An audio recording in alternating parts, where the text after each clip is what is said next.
Matéria é energia condensada e energia é matéria em estado livre. Então até a matéria é uma forma de energia. Quando se falava corpo energético antigamente, todo mundo imaginava um corpo espiritual. Hoje, até o corpo humano, a gente sabe, é uma forma de energia. Então repara, Maurício, essa matéria aqui é energia condensada. Então, posso ter a cor da pele branca, amarela, vermelha ou negra. Não passa de uma forma energética condensada. Então isso quebra o ego da gente, da diferença pela cor da pele. Eu tô aqui, eu, consciência, não sou homem ou mulher, sou consciência, mas eu tô ocupando um corpo masculino com um jeito masculino de ser os hormônios masculinos desse corpo. Eu tô adaptado aqui, mas eu sei que eu não sou só isso, eu sou consciência. Assim como se eu falar de Deus, eu não vou imaginar Deus como homem ou uma mulher, velho ou branco, alto ou baixo. É pura consciência. Então a gente pegou o padrão nosso e nós jogamos em cima da divindade. Quando se fala que o homem é forma e semelhança de Deus, eu pergunto, é na forma ou na essência? E a essência é luz, energia. Então não dá pra imaginar um cara branco sentado lá em cima barbudo. Não, aliás, eu não tenho nem como imaginar nada, porque minha mente relativa não tem como compreender o absoluto. A medida dos sentidos do homem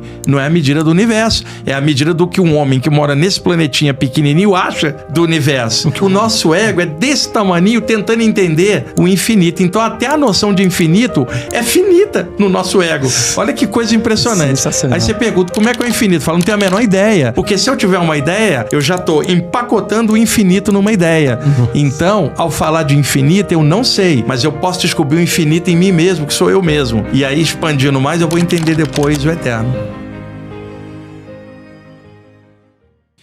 Fala galera, beleza? Sejam bem-vindos a mais um episódio do nosso querido Lean Podcast. Hoje é um episódio muito especial. Estamos aqui recebendo Wagner Borges. Muito obrigado pela sua presença, viu, Wagner? Obrigado, Ricardo, Maurício, Bruno, que está ali na parte técnica, de eu estar aqui.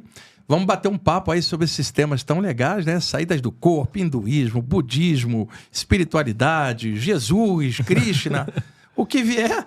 A gente tenta colaborar aí com um papo bem legal. Bem universalista. Exatamente, bem universalista. Espero que vocês gostem. Foi um pedido de vocês, o Wagner está aqui hoje. Então vamos aproveitar muito a nossa live. Para começar aqui, Wagner, é o seguinte, ó, espiritualidade muitas vezes é confundido com religião, Sim. com doutrina, com dogmas, e você fala muito sobre espiritualidade universalista. Então, se você puder, para começar esse nosso bate-papo, se você pudesse definir, explicar, se é que dá para definir, né? O que seria aí? Se você definir, você já encaixota a coisa. Exatamente. Se você puder explicar para a gente, o que é espiritualidade? Espiritualidade é consciência. É tomar consciência de que existem muitas energias, muitos planos, e não somente aqui.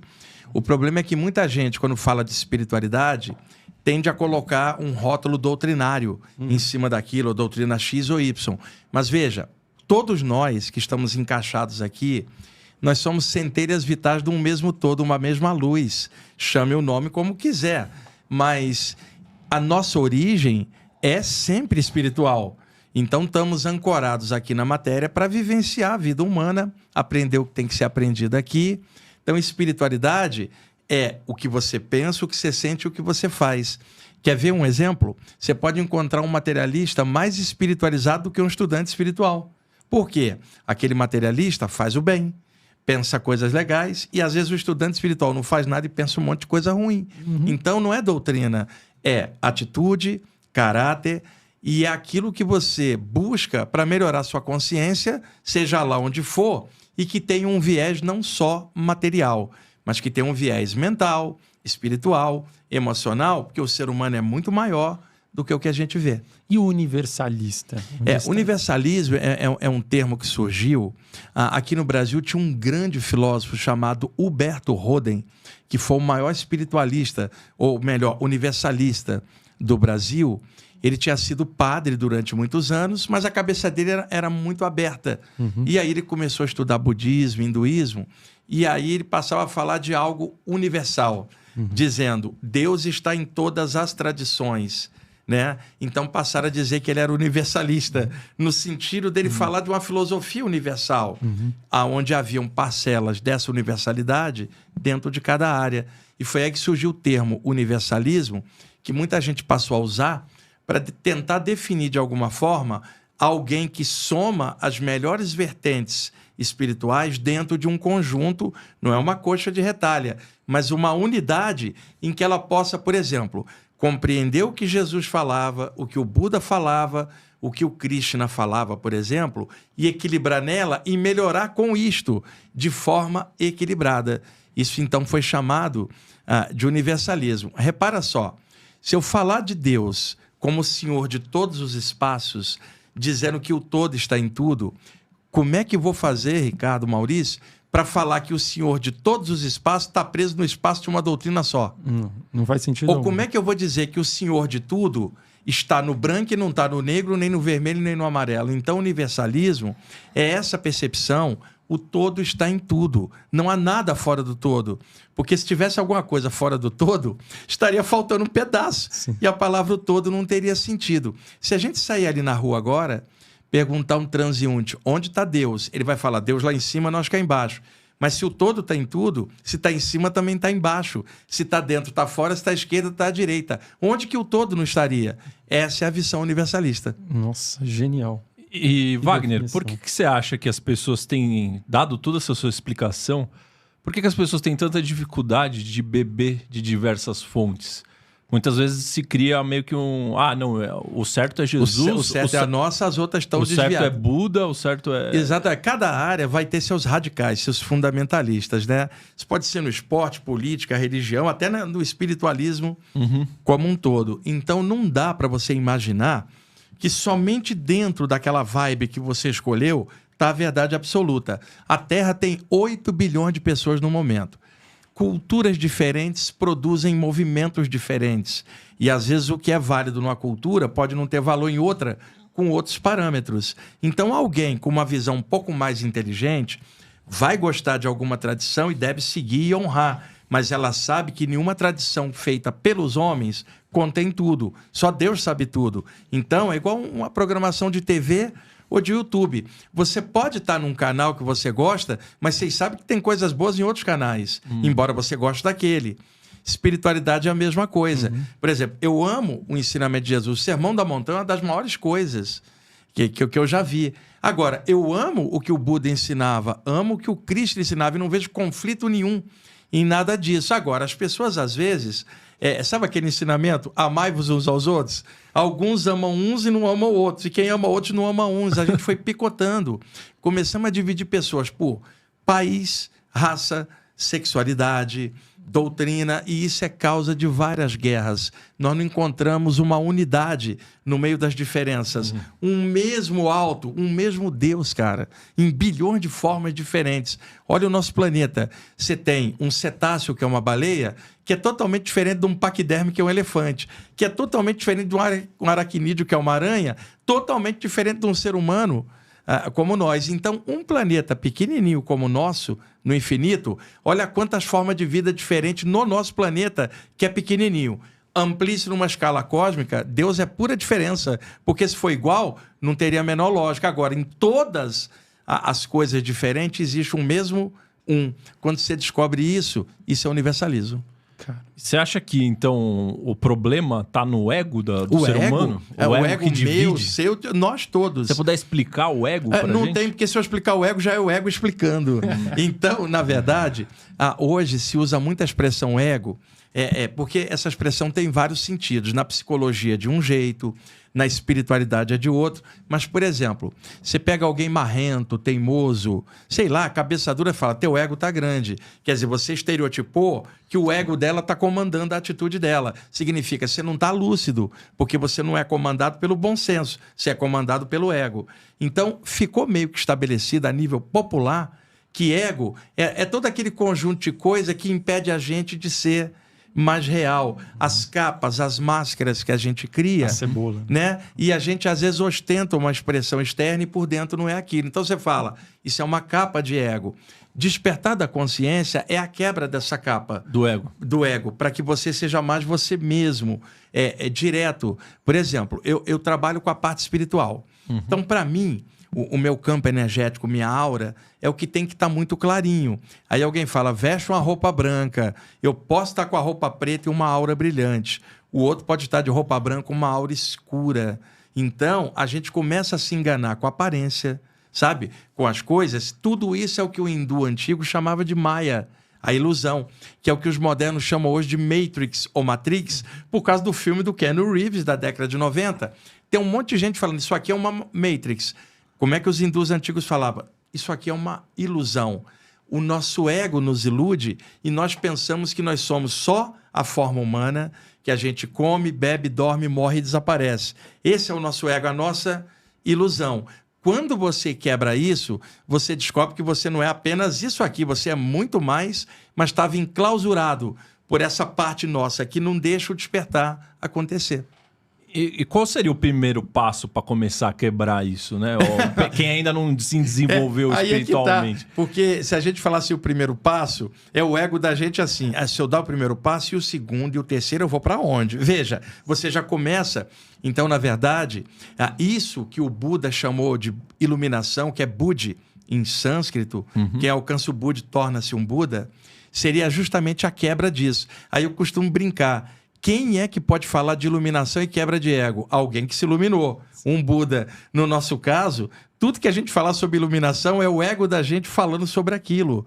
Então, o grande lance vai melhorando o que puder. Uma hora, quando acontecer, o ego dissolve naturalmente sem você pensar nisso. Porque se pensar nisso, já vai criar um sistema em cima. O Buda trouxe a ideia da meditação, da quebra do egoísmo, da pessoa mergulhar nela própria e descobrir a própria essência dela, e ao descobrir essa essência, ela expandir. E aí isso quebraria todo o padrão de ilusão. No nosso caso, nós estamos aqui ainda dentro de padrões que iludem a todos nós. Olha, eu sou um homem, aquela pessoa ali é uma mulher, eu sou branco, o outro é indígena. Isso tudo são estereótipos que a gente foi criando, porque numa visão maior, o que a ciência moderna mostra para nós? Matéria é energia condensada. E energia é matéria em estado livre. Então, até a matéria é uma forma de energia. Quando se falava corpo energético antigamente, todo mundo imaginava um corpo espiritual. Hoje, até o corpo humano, a gente sabe, é uma forma de energia. Então, repara, Maurício, essa matéria aqui é energia condensada. Então, eu posso ter a cor da pele branca, amarela, vermelha ou negra. Não passa de uma forma energética condensada. Todos são da raça da luz, já que qualquer corpo é forma de energia. Esse pensamento liquida o racismo. Então isso quebra o ego da gente, da diferença pela cor da pele. Eu estou aqui, eu, consciência, não sou homem ou mulher, sou consciência, mas eu estou ocupando um corpo masculino com um jeito masculino de ser e os hormônios masculinos desse corpo. Eu estou adaptado aqui, mas eu sei que eu não sou só isso, eu sou consciência. Assim como se eu falar de Deus, eu não vou imaginar Deus como um homem ou uma mulher, velho ou branco, alto ou baixo. É pura consciência. Então a gente pegou o padrão nosso e nós jogamos em cima da divindade. Quando se fala que o homem é forma e semelhança de Deus, eu pergunto, é na forma ou na essência? E a essência é luz, energia. Então não dá para imaginar um cara branco sentado lá em cima, barbudo. Não, aliás, eu não tenho nem como imaginar nada, porque minha mente relativa não tem como compreender o absoluto. Nenhum de nós tem condição de entender algo além de nós mesmos. Então, qual que é o caminho? Descubra a mim mesmo, melhore e desperto, aí eu expandindo eu vou sentir e saber. Mas no momento nós estamos muito comprimidos. Aí como é que diria o hindu? Estamos dentro de um invólucro de Maya, que é o nosso ego. E a gente não consegue reconhecer algo maior, e quando a gente pensa em algo maior, a gente pega a nossa visão e joga em cima. E essa visão não é a do universo. Por quê? A medida dos sentidos do homem não é a medida do universo. É a medida do que um homem que mora nesse planetinha pequenininho acha do universo. O ego dele exato, o nosso ego é desse tamanho, tentando entender o infinito. Então até a noção de infinito é finita no nosso ego. Olha que coisa impressionante. Aí você pergunta, como é que é o infinito? Fala, não tenho a menor ideia. Porque se eu tiver uma ideia, eu já estou empacotando o infinito numa ideia. Nossa. Então, ao falar de infinito, eu não sei, mas eu posso descobrir o infinito em mim mesmo, que sou eu mesmo. E aí, expandindo mais, eu vou entender depois o eterno. E Wagner, mas você tem alguma explicação para mulheres terem mais facilidade de se conectar em geral? Não é com verdade. Não é verdadeiro, não. Não. O que acontece... O homem é mais durão, geralmente. Não, depende da pessoa. Mas se a gente olha, eu trabalho com público grande, palestras e cursos, 60% a 70% é público feminino. Você vê uma minoria de homens. Aqui também no Lean. Isso dá uma visão estereotipada, né? Porque o potencial, ele existe em cada um de nós como consciências. Só que estamos ancorados num corpo, e o corpo da mulher, ele tem um campo de energia diferente do homem. Uma mulher tem um útero que o homem não tem. Então, uma mulher no período fértil, a aura do útero dela expande. Ela tem seios. Então, quando está amamentando, a aura dos seios dela... Então, se você olhar uma mulher, ela é mais larga. Larga, que eu digo, no corpo. Porque essa aura expande e a aura do útero expande. O homem é mais magro e comprido. A mulher é mais baixa e mais... Então, a aura da mulher dilata mais. E a mulher passa sensações que o homem não passa. Menarca, TPM, menopausa, gravidez. Então, todo mês é uma gangorra hormonal. O corpo da mulher aprendeu a lidar com variações de energia. O do homem é um pouco mais durão. Então, a mulher tende a ser mais sensível energeticamente. Embora isso varie de caso a caso, mas na maioria dos casos, você vai ver muito mais mulheres, pelo menos aqui no Ocidente. Porque se você for em um país onde a maioria for masculino, de repente não vai dar essa leitura. Mas aqui no Brasil, principalmente, a maior parte do público nessa área é feminina. E como que uma pessoa pode, em geral, por exemplo, você sempre teve experiências espiritualistas, né, tal, mas a maior parte dos seres humanos, nós meros mortais aqui, a gente nunca teve... Teve, sim. Aí só que talvez a gente não tenha percebido. Não percebeu, exatamente. Eu, quando comecei, eu tinha 15 anos, Maurício. E era década de 70, não tinha nada para eu ler, não tinha ninguém com quem eu conversar. Então eu acordava e sentia uma série de sintomas que quem estiver assistindo vai identificar. Eu não conseguia me mexer.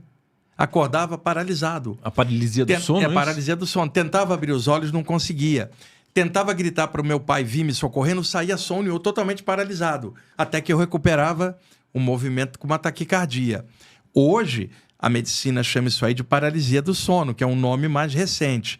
Mas, naquela época, década de 70, eu não tinha com quem conversar. E minha mãe era muito religiosa, dizia que era o diabo me agarrando durante o sono. Caramba. E, na verdade, você está dormindo, seu metabolismo cardiorrespiratório relaxa, as ondas cerebrais saem da vigília para o cochilo, para o sono leve, para o sono profundo. Então, o metabolismo está numa condição diferente da vigília. Você desperta antes que o metabolismo tenha ativado. Isso é chamado de estado alterado da consciência. Você acorda, dá o comando, o corpo não responde. Isso está explicado. E aí você se apavora. O pavor, o que é que ele faz? Dispara a adrenalina. E a adrenalina, o que é que ela faz? Acelera o batimento. Então você está paralisado. Acordou, bateu medo, você... de repente... Aí alguém fala, você não rezou? Olha aí, alguma coisa te agarrou. Eu comecei a escutar esse tipo de coisa e na época eu não sabia a explicação. Depois, com o tempo, por observação minha e estudando várias áreas, eu comecei a entender e descobri que um monte de gente tinha a mesma paralisia, mas todo mundo tem medo. Ninguém fez isso aqui, ó. Por exemplo, eu vou fazer um... E acordei paralisado. Deixe-me observar calmamente o que é isso. Ninguém faz isso, porque na hora que ela acorda, percebe, ela quer se mexer a qualquer custo, mas ela não parou para olhar o que causa aquilo. Eu parei para olhar. E aí eu descobri que se eu não tentasse me mexer, eu sentia uma espécie de dilatação energética, logo a seguir eu me sentia flutuando e via meu corpo sem eu estar dentro. Então... no início eu tinha medo, eu tinha 15 anos e acordava paralisado, até que eu descobri que a paralisia do sono, que na época nem tinha nome para isso, favorecia uma saída do corpo. Até que um dia, eu já tinha 16 anos, eu encontrei um livro chamado Projeção do Corpo Astral, publicado aqui no Brasil pela editora Pensamento. Esse livro é original, publicado na América do Norte em 1929. O autor se chamava Silva Muldon, junto com o coautor, que era o Hiruot Carrington. E quando eu peguei esse livro na mão, sabe quando você percebe que alguém está falando a verdade ou escreveu a verdade, porque você já sentiu aquilo? Quer dizer, eu senti algo, aí eu falo para o Bruno fala, não acredito nisso. Aí falo para o Ricardo, o Ricardo fala, não acredito nisso. Aí eu falo para você, se você já sentiu o que eu senti, fala, eu também sei. Então, eu descobri na literatura desse cara que ele tinha as mesmas coisas igual. Eu falei, não estou maluco, tem outro. E ele, então, cunhou um nome em 1929, não havia o termo paralisia do sono.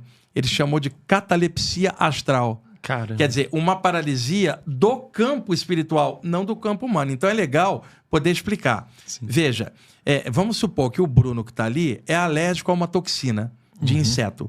Ele foi ferroado por esse inseto. Vai dar um processo alérgico. Ele pode ficar empolado, mas em alguns casos a toxina pode criar um problema tal que ele cai duro no chão, não consegue se mexer, a musculatura enrijece. Se não correr para o hospital, ele vai morrer. Então, é possível ter uma paralisia física, uma catalepsia física por um processo alérgico. O ferrão de um inseto causou uma reação alérgica. Tá. Então, o Bruno está ali paralisado, a gente está esperando o SAMU chegar. Se a gente apertar o braço do Bruno, tá duro. Aperta o abdômen, tá duro, porque a musculatura tá... Tá. Maurício acorda de madrugada paralisado. Ricardo, se você pegar no braço dele, não tá duro. Você pega na barriga dele, não tá dura. Não é uma paralisia física. É uma sensibilidade do campo energético não totalmente encaixado no corpo humano. Aí você fica com medo, dispara a adrenalina, você encaixa e faz assim... Mas você não mexia antes por causa disso. Não é uma paralisia no corpo. É uma paralisia psíquica, bioenergética. Eu descobri isso quando tinha 16 anos. Então, aos 19, no Rio de Janeiro, eu comecei a dar palestras para contar essas experiências, porque eu sabia que tinham outros. Começou a juntar gente, Ricardo, gente. E, de repente, eu tinha uma multidão me escutando. Eu tinha facilidade de comunicação. Estava observando a literatura em geral dos chamados temas espirituais, mas sem prender minha mente. Eu sempre tive um pendor de abertura grande. Então eu comecei a explicar essas coisas e um monte de gente que tinha isso começou a chegar e perdeu o medo. Porque, é claro, dependendo para quem você conversa, um te diz que um espírito te agarrou, o outro foi o diabo que te agarrou, outro fala assim, fizeram uma magia para você, Maurício, para travar a tua vida. Então, não é isso que é a paralisia. E aí, esses anos todos eu venho falando sobre isso e é o tema que mais as pessoas temem quando a gente pergunta, é a tal da paralisia. Que a pessoa imagina, tipo assim, vão me enterrar vivo, eu não vou poder gritar. E não é uma paralisia física. Ela vai voltar ao normal. Basta ela ficar tranquila. Mas ela se agita, a adrenalina sobe e ela fala, meu Deus, eu não quero dormir mais para não acordar paralisado. Então, eu comecei a dar palestra, eu tinha 19, comecei a ter esses fenômenos, eu tenho 15. Resultado, eu estou com 63 anos fazendo palestras e cursos sobre esses temas, essas décadas todas, falando sobre isso. E é claro, tem outras pessoas também esclarecendo, mas não são muitas como precisaria. Muitos que estão assistindo a gente agora estão identificando essa sensação. Eu também tinha uma sensação de dilatação. Eu não sabia que havia um campo energético, uma aura. Você acordou paralisado, a sua aura transborda a pele para fora e infla. Deixa eu dar um exemplo. Uma pessoa que aplica energia com as mãos, seja um reikiano, um passista na área espírita, na Igreja Católica, alguém que impõe a mão na carismática, pessoas que normalmente passam energia com as mãos, uma hora elas vão te falar assim, que estranho, eu estava passando energia para o Maurício, parece que minhas mãos ficaram grandes. Olha só, não é isso. O fluxo da energia passando pela mão dilata a aura das mãos. Vai dar uma sensação que as mãos ficaram grandes, mas as mãos não aumentaram. Mas a sensação é nítida. Ocorre que você deitado, Ricardo, vai dilatar a aura inteira. A sensação é que a pessoa se apavora. Se ela ficar quietinha, ela flutua por sobre o corpo, percebe o corpo de fora. O que isso acarreta para ela? Quebra a ideia de que ela é o corpo. Então ela percebe que ela existe independentemente do corpo. Isso pode acontecer numa saída do corpo normal durante o sono, um estado alterado, a meditação, a mediunidade e uma EQM, uma experiência de quase morte, por exemplo. Então, a sensação de você se perceber em outro nível, fora da matéria, ela te obriga a pensar, se eu existo como uma consciência fora do corpo, quando morre o corpo, o que acontece com a consciência? Então, esbarra na questão da imortalidade da consciência que a pessoa está naturalmente questionando. Isso muda totalmente a maneira dela ver. Por exemplo, eu como jovem jogava no time da rua, ia à praia, namorava, ia a teatro, cinema, apaixonado por rock progressivo e hard rock, que eu sou até hoje, né? Sim. Então, dentro disso tudo, é claro, vai crescendo toda uma leva de adolescentes, com o tempo desencarna um por doença, o outro morreu com overdose. É assim, é toda uma geração. 3 viraram médico, 2 viraram policial, 2 morreram. É assim, e vai indo, como qualquer geração num bairro, né? Então, o que acontece? Durante essas saídas do corpo, Ricardo, eu comecei a ver alguns dos amigos que tinham desencarnado. Caramba. E eu percebi que eles estavam vivos em outro plano. E veja, eu não frequentava lugar nenhum, eu não tinha doutrina nenhuma para me dizer o que estava acontecendo. Eu estava tendo uma saída do corpo. E um erro que muita gente comete: esse cara está falando de saída do corpo, ele deve ser espírita, ou vai que ele mexe, gosta da Umbanda, ou ele é meio ocultista. As pessoas te rotulam rapidamente. E outra coisa, ainda chega alguém e fala assim: você que mexe com essas coisas, ou tipo assim, e você que está metido com essas macumbarias. As pessoas rotulam por ignorância, tá? O ser humano tem um conjunto de experiências que, se não tiver explicação, ela fica muito confusa. Eu tinha um amigo católico, adolescente igual eu, e aí eu contei para ele que eu estava tendo essas experiências e estava comprando livros para tentar me entender. Cara, ele fez o sinal da cruz para mim e falou assim: Wagner, você é o meu melhor amigo. Eu não sabia que você mexia com bruxaria. Olha só como era aquela época. E lentamente ele foi se afastando de mim por preconceito religioso. Os anos se passaram e ele me procurou. Wagner, você que mexe com essas coisas, eu ando acordando e não consigo me mexer. Você que mexe com essas coisas, o que é isso? Aí eu falei: aquilo que você um dia se afastou de mim, que eu comecei a sentir. Esse rapaz até hoje estuda comigo, mora no Rio de Janeiro. Caramba. Porque ele continua católico, e eu falei para ele: continua católico, é a praia que você gosta de Nossa Senhora? Continua, cara. Isso não é religião, isso é saída do corpo. Pode acontecer com qualquer um. Agora, segue a religião. Agora, não deixa a religião empacotar e tentar explicar tudo que rola com você. Porque o ser humano é muito mais do que ele imagina. E muitas experiências, as religiões clássicas, não só no Ocidente, no Oriente também, não explicam. Imagina, Ricardo, Maurício, você acorda paralisado. Tá, você não procurou isso, você acordou, uma sensação. No dia seguinte, você vai conversar com um religioso.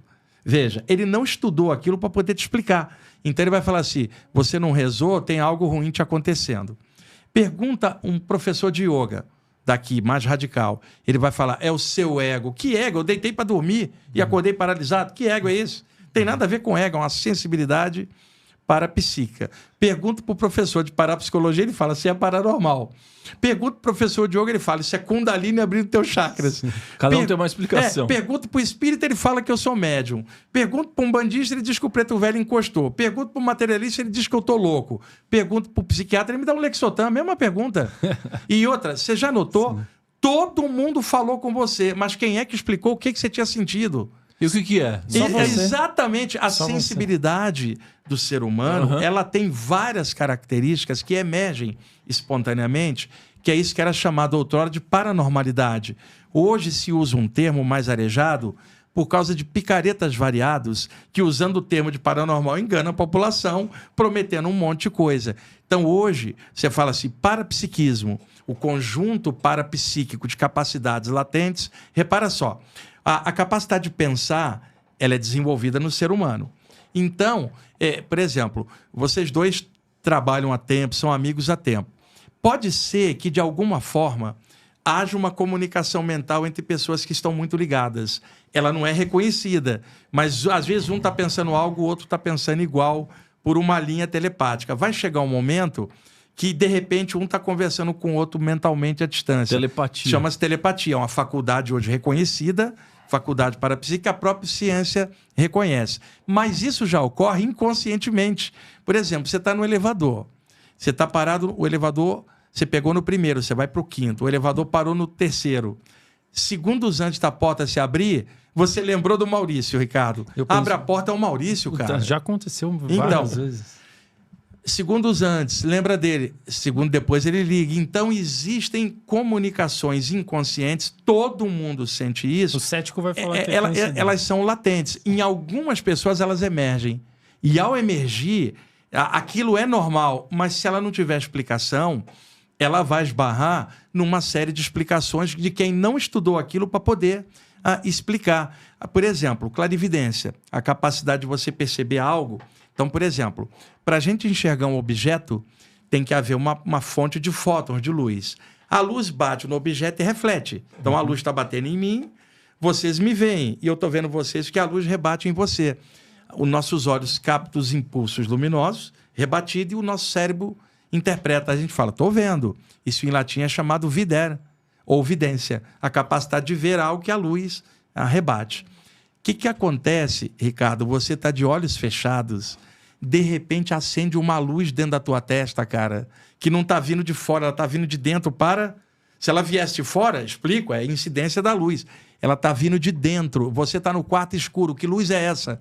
E de repente essa luz emerge, você começa a ver imagens, sendo que seus olhos estão fechados. Então, isto é clarividência. Alguém fala, isso não será imaginação? Que imaginação? E essa luz que está brotando aqui, você fala, meu Deus, parece que acenderam uma câmera de neon dentro da minha mente, e aí você abre os olhos, não tem luz nenhuma. Então, isso é um sintoma parapsíquico de um dos chakras que está aqui, que é o chakra frontal. Então, eu comecei a mapear essas coisas e comecei a explicar dessa forma natural que vocês estão vendo, porque acontecia comigo. Não era algo que eu tinha lido num livro e depois procurado. Eu fui procurar os livros para entender o que já acontecia. E ainda acontece? E ainda acontece, claro. Eu estou vindo do Rio Grande do Sul, eu tive várias experiências lá. E como eu estava dando palestra e curso, eu chegava todo dia e contava para a turma. E um monte de gente tinha experiência similar. Então, a gente está falando de algo que ninguém conversa. Quando se começa a conversar, todo mundo começa a falar, isso aí já rolou. Meio tabu, acho que isso aqui né? Virou tabu. Um cara como eu, e tem outros também, e outras mulheres também legais, pessoas falando desses temas, isso é legal porque traz um pouco de humanidade. Veja, eu não estou falando de uma religião X ou Y, não estou falando de uma doutrina espiritual ou não, eu estou falando da sensibilidade humana que emerge. O que acontece é que cada doutrina interpreta de acordo com o parâmetro. O que eu proponho? Interpretar isso de forma natural. Tipo, você está sentindo isso? Tá, vamos estudar isso agora. Fora disso, continua na religião que você gosta, continua no esporte que você gosta, sabe? O que uma coisa tem que anular a outra? Mas se você tem um valor doutrinário ou um pacote para jogar na pessoa, você está interessado em doutrinar. Então veja, olha, Ricardo, eu vou te explicar, mas você tem que entender tais parâmetros assim. Já começou engessando. Eu, particularmente, nunca gostei disso, porque eu cresci numa família que minha mãe era muito religiosa e fanática e pai materialista, então eu não tinha com quem conversar. Então, já de per si, eu notava isso. Eu falei, eu não vou ser assim, eu não vou ter... E aí, ao entrar nos estudos espirituais variados, eu notei que cada um puxava a brasa para sua sardinha. Quer dizer, você está num grupo espírita, a tendência é interpretar a moda espírita de Allan Kardec, é normal. Você está num grupo cristão, a tendência é interpretar segundo o cristianismo. Você está num grupo hindu, a tendência vai ser interpretar segundo o hinduísmo. Então, eu não queria interpretação de doutrina nenhuma, embora eu fosse em tudo quanto era lugar observar, mas estava com a mente aberta. E até hoje, essas décadas todas, a minha interpretação é universalista, espiritualista e aberta, porque eu vejo isso acontecer com todo mundo. Perfeito, perfeito, viu, Wagner? Agora, o que você diria para alguém que está lá em casa e pensa como eu, tá? Alguém que sempre foi doutrinado para estar dentro de uma caixa, tá? E que tem a seguinte palavra, medo. Então, quando eu... até estava falando aqui para o Wagner, antes de começar a nossa live, que estou começando a me abrir para isso, né? Para querer entender um pouco mais dessa parte de espiritualidade um pouco mais profunda.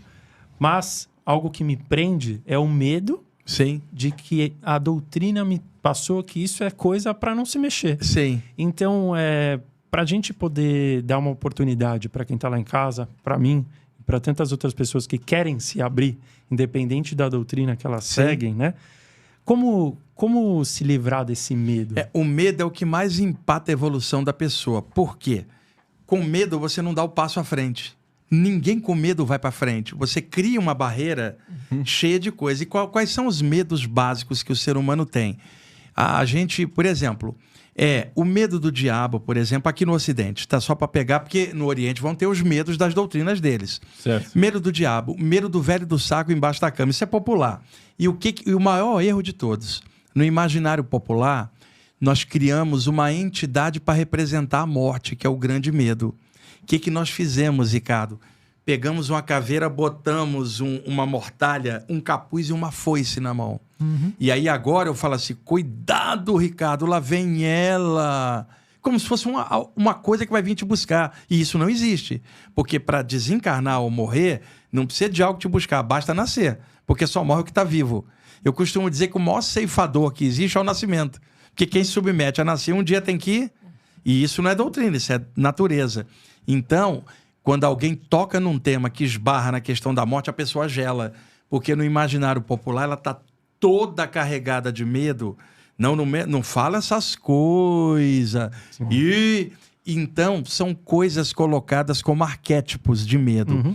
Medo da morte, medo de algo invisível te agarrar, medo de você se perder. São os medos naturais diante do desconhecido. Por isso que no passado você tinha no Velho Egito, na Velha Grécia, por exemplo, as chamadas iniciações, onde as pessoas iam para dentro dos templos, já que a temática espiritual não era falada em aberto. Então as pessoas iam para dentro dos templos, onde pessoas iniciadas dentro daquela tradição abririam o caminho para ela vencer o medo, através de provas iniciáticas, estudos, para testar. Então um dos testes antigos era deixar a pessoa num quarto escuro sem luz ali trancada, cara, para testar o medo dela. Aí no medo a nossa mente vai criando um monte de coisas e a gente sai correndo dali e não tinha nada. Por exemplo, o Maurício acorda de madrugada, entrou um besourinho voando, ele bateu na porta do armário. O besouro tem as asas bem duras, a carapaça da asa é dura.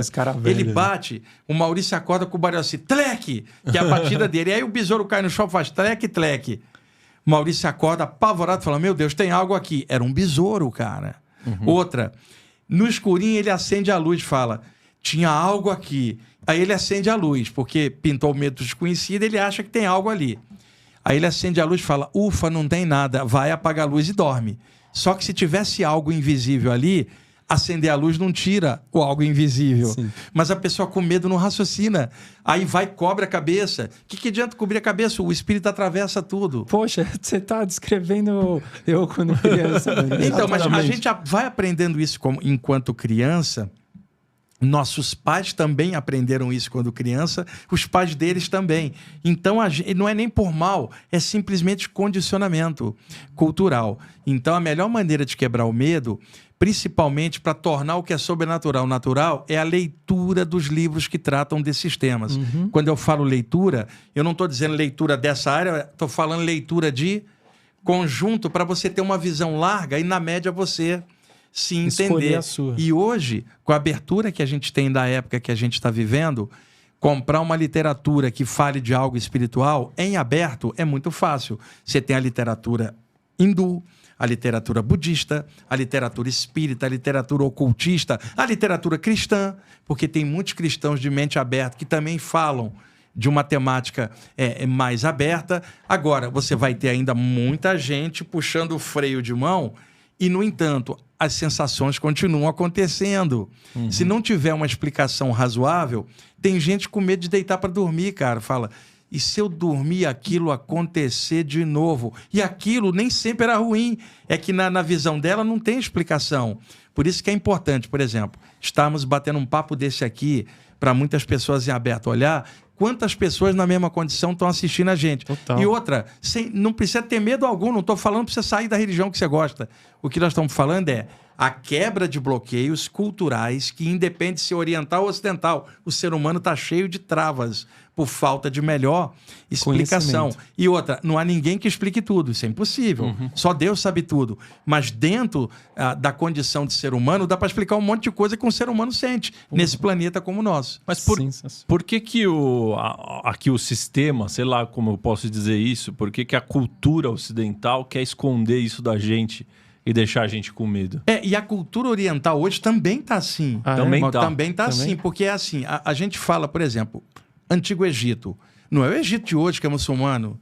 Antiga China, do Tao Te Ching, Lao Tse, não é a China de hoje. A Índia, do Bhagavad Gita, do Ramayana, dos Purana, dos Vedas. A Índia hoje tem bomba atômica.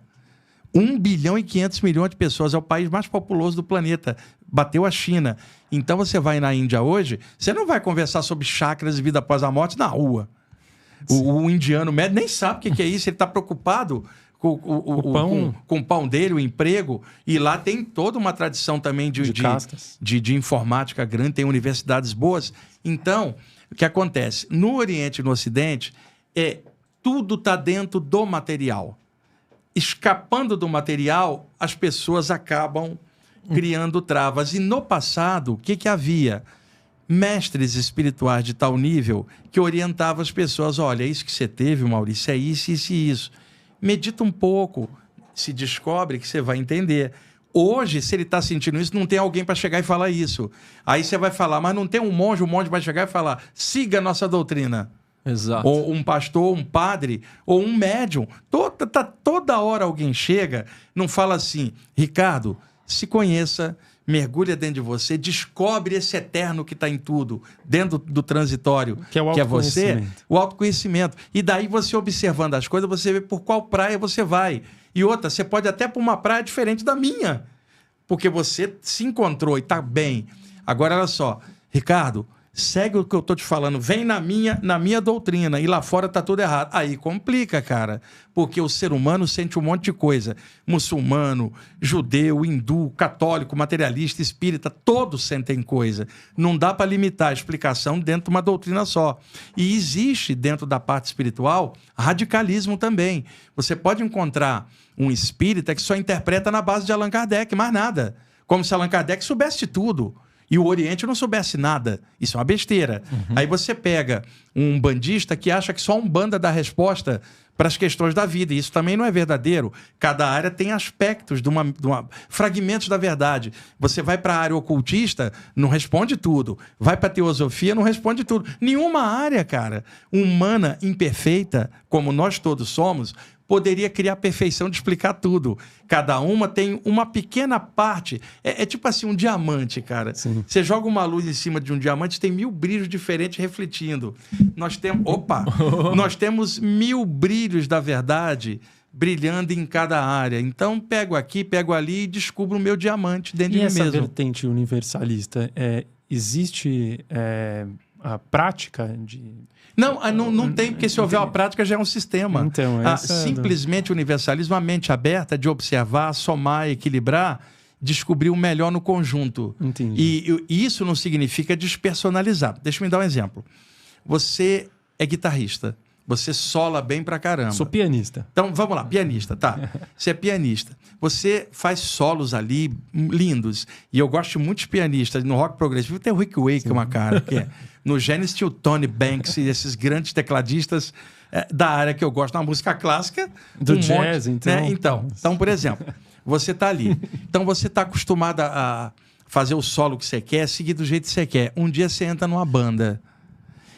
Aí já não é mais o teu trabalho solo, é o conjunto com a banda.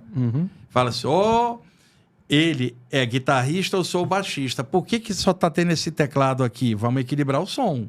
Vamos aqui... Agora você não tá mais numa carreira solo. Tem nós, é um conjunto. Então você começou a trabalhar em conjunto porque você tá dentro de uma banda. Então, o universalismo de uma banda não é a carreira solo de um músico só. A mesma coisa espiritualmente. A gente pode estar dentro de um conjunto sem... Por quê? Você está num conjunto, mas você não perdeu a tua capacidade de pianista.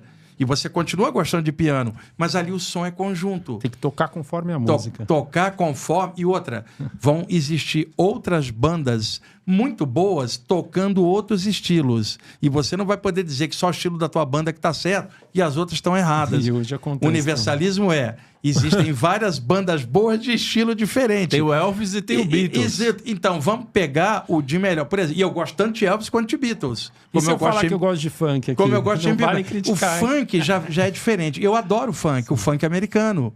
Da década de 1960. James Brown, que era gênio. The Temptation. Marvin Gaye, o soul. Onde vem ali o blues. Então... O que nós temos hoje não é funk, é uma mistureba de vários estilos numa espécie de hip hop bem rasteiro. Nos Estados Unidos também está assim. Eu viajo muito. Então, o funk americano, genial da década de 60, eu adoro, né? Mas o que hoje chamam funk não é o funk, cara. Eu sei como pesquisador de música. Eu escrevi para revista de música, jornal de música, porque eu não gosto só de música, eu pesquiso música em várias vertentes. A nossa MPB é riquíssima, tá? E nem a MPB hoje está tendo espaço dentro do achatamento cultural musical, que não é só no Brasil, é no mundo inteiro. A mídia... Rebaixa, isso começou na década de 80, cara. Uma espécie de achatamento. Então, por exemplo, na década de 70, você pegava um Pink Floyd, o David Gilmour, o guitarrista, fazia um solo enorme. Pegava o Yes e o Rick Wakeman, fazia um solo enorme. Exato. As gravadoras bancavam, falavam, faça a música que vocês quiserem, a gente vai lançar. Na década de 80 começou assim: Ricardo, diminui esse solo. Nós queremos uma música no máximo de 4 minutos, porque ela gruda na cabeça do ouvinte, né? E ele fica cantando. E uma peça longa dessa, a pessoa tem que pensar, tem que parar. Então começou a música curtinha de 3, 4 minutos, com um gancho, um refrão que gruda na cabeça e você fica. O mês que vem tem outro. Repara só, você acabou de citar Beatles e Elvis. A gente pode citar aqui no Brasil Bossa Nova, a nossa MPB riquíssima. Por exemplo, eu adoro Secos e Molhados e Ney Matogrosso, Tim Maia, Jorge, da época que era Jorge Ben. Milton Nascimento, nossa MPB é riquíssima. Então, o que você pega hoje? Uma coisa rápida, ela não te dá referência. Você acabou de lembrar dos Beatles. Tá, nós estamos há quantos anos? Mais de 50 anos dos Beatles. A geração de hoje, daqui a 50 anos, vai lembrar do quê? Então, nós não temos referências mais. Exato, acabou. Ficou pulverizado. Isso foi um sistema implantado pela própria mídia da comunicação, música rápida, um fast food musical. E o mês que vem tem uma outra, você já esqueceu dessa daqui. Sim. Eu sou DJ, né, Wagner Borges? É muito interessante você estar falando, porque as músicas que mais bombam hoje em dia, em todas as pistas, são as músicas de 30, 40 anos atrás. Exatamente. As músicas de hoje, elas são meio que descartáveis. Né? E tem toda uma geração nova, os que gostam de instrumentos, tem uma garotada que está aprendendo violão, piano. Eles escutam Beatles, escuta lá, sei lá, Pink Floyd, Yes, fala, como que esses caras faziam esse som? Eu conheço garotos que são apaixonados pelos Beatles. Como, cara? Né? Porque há uma qualidade que é atemporal. Agora, o que nós estamos vivendo hoje é uma coisa... Então, mas... muito rápida, muito pueril. Puxando pro lado, né? esse papo pro lado espiritual, você não acha que isso é culpa de uma guerra espiritual que nós estamos vivendo? Não, na verdade não. A guerra espiritual, na verdade, se chama ignorância, Maurício. Alguém chega e fala, tá tendo uma guerra espiritual. Tá, e baseado em qual doutrina que você está falando isso? Já vem o pacotão de novo. O que eu acho que a guerra espiritual, qualquer que seja, é dentro da gente. E se chama ignorância. Mas o sistema não quer deixar a gente burro? O sistema mantém a gente ignorante. Sim, isso é fato. Mas não é só o sistema no sentido status quo. Se a gente olhar, doutrinas em geral também estão fazendo isso, cara. Quando te mantém dentro do status quo, que não permite você pensar fora da caixinha. Então, medo é guerra espiritual dentro da gente, ignorância, preconceito, ego. Nós estamos numa batalha dentro da gente. Não é que tem uma batalha entre o céu e o inferno ou uma batalha espiritual. Essa batalha é sempre dentro do ser humano. Acontece que semelhante atrai semelhante. Dentro da mediocridade nossa, e eu me incluo, vocês também somos humanos. Sim. Dentro da nossa mediocridade, já que a gente tem coisa boa e coisa estranha, todos nós, dentro da limitação da gente, a gente acaba criando conexão com coisas negativas, que acabam explorando a gente. Aí alguém fala assim, teria uma guerra espiritual de seres espirituais explorando a gente? Tá, por que explora? Porque nós somos ignorantes. Então, o que existe são exploradores da ignorância e do medo, seja a nível humano ou a nível espiritual. Remédio para isso, despertar a consciência. Aí, perdendo o medo, como é que eu vou ser controlado? Você repara, a maioria das religiões tem medo de duas coisas. Orgasmo, que é a parte sexual, porque você já reparou, na hora de um orgasmo, você não pensa por alguns instantes. Se você não pensa, você não pode ser controlado. Por alguns instantes, tua mente ficou livre. Fora, em suspenso. Tá. Então, condene o sexo. Segundo, o riso. Porque alguém que ri, tira no sarro qualquer negócio. Então, não vai ter medo. Então, coloque trava no sexo e trava na alegria.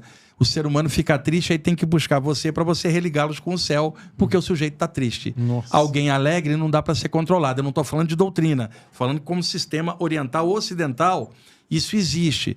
Quando você, por exemplo, é alegre, ri e goza, você não pode ser controlado. Simplesmente você não tem o pacotão. Outra, para que eu preciso daquilo se eu já estou feliz?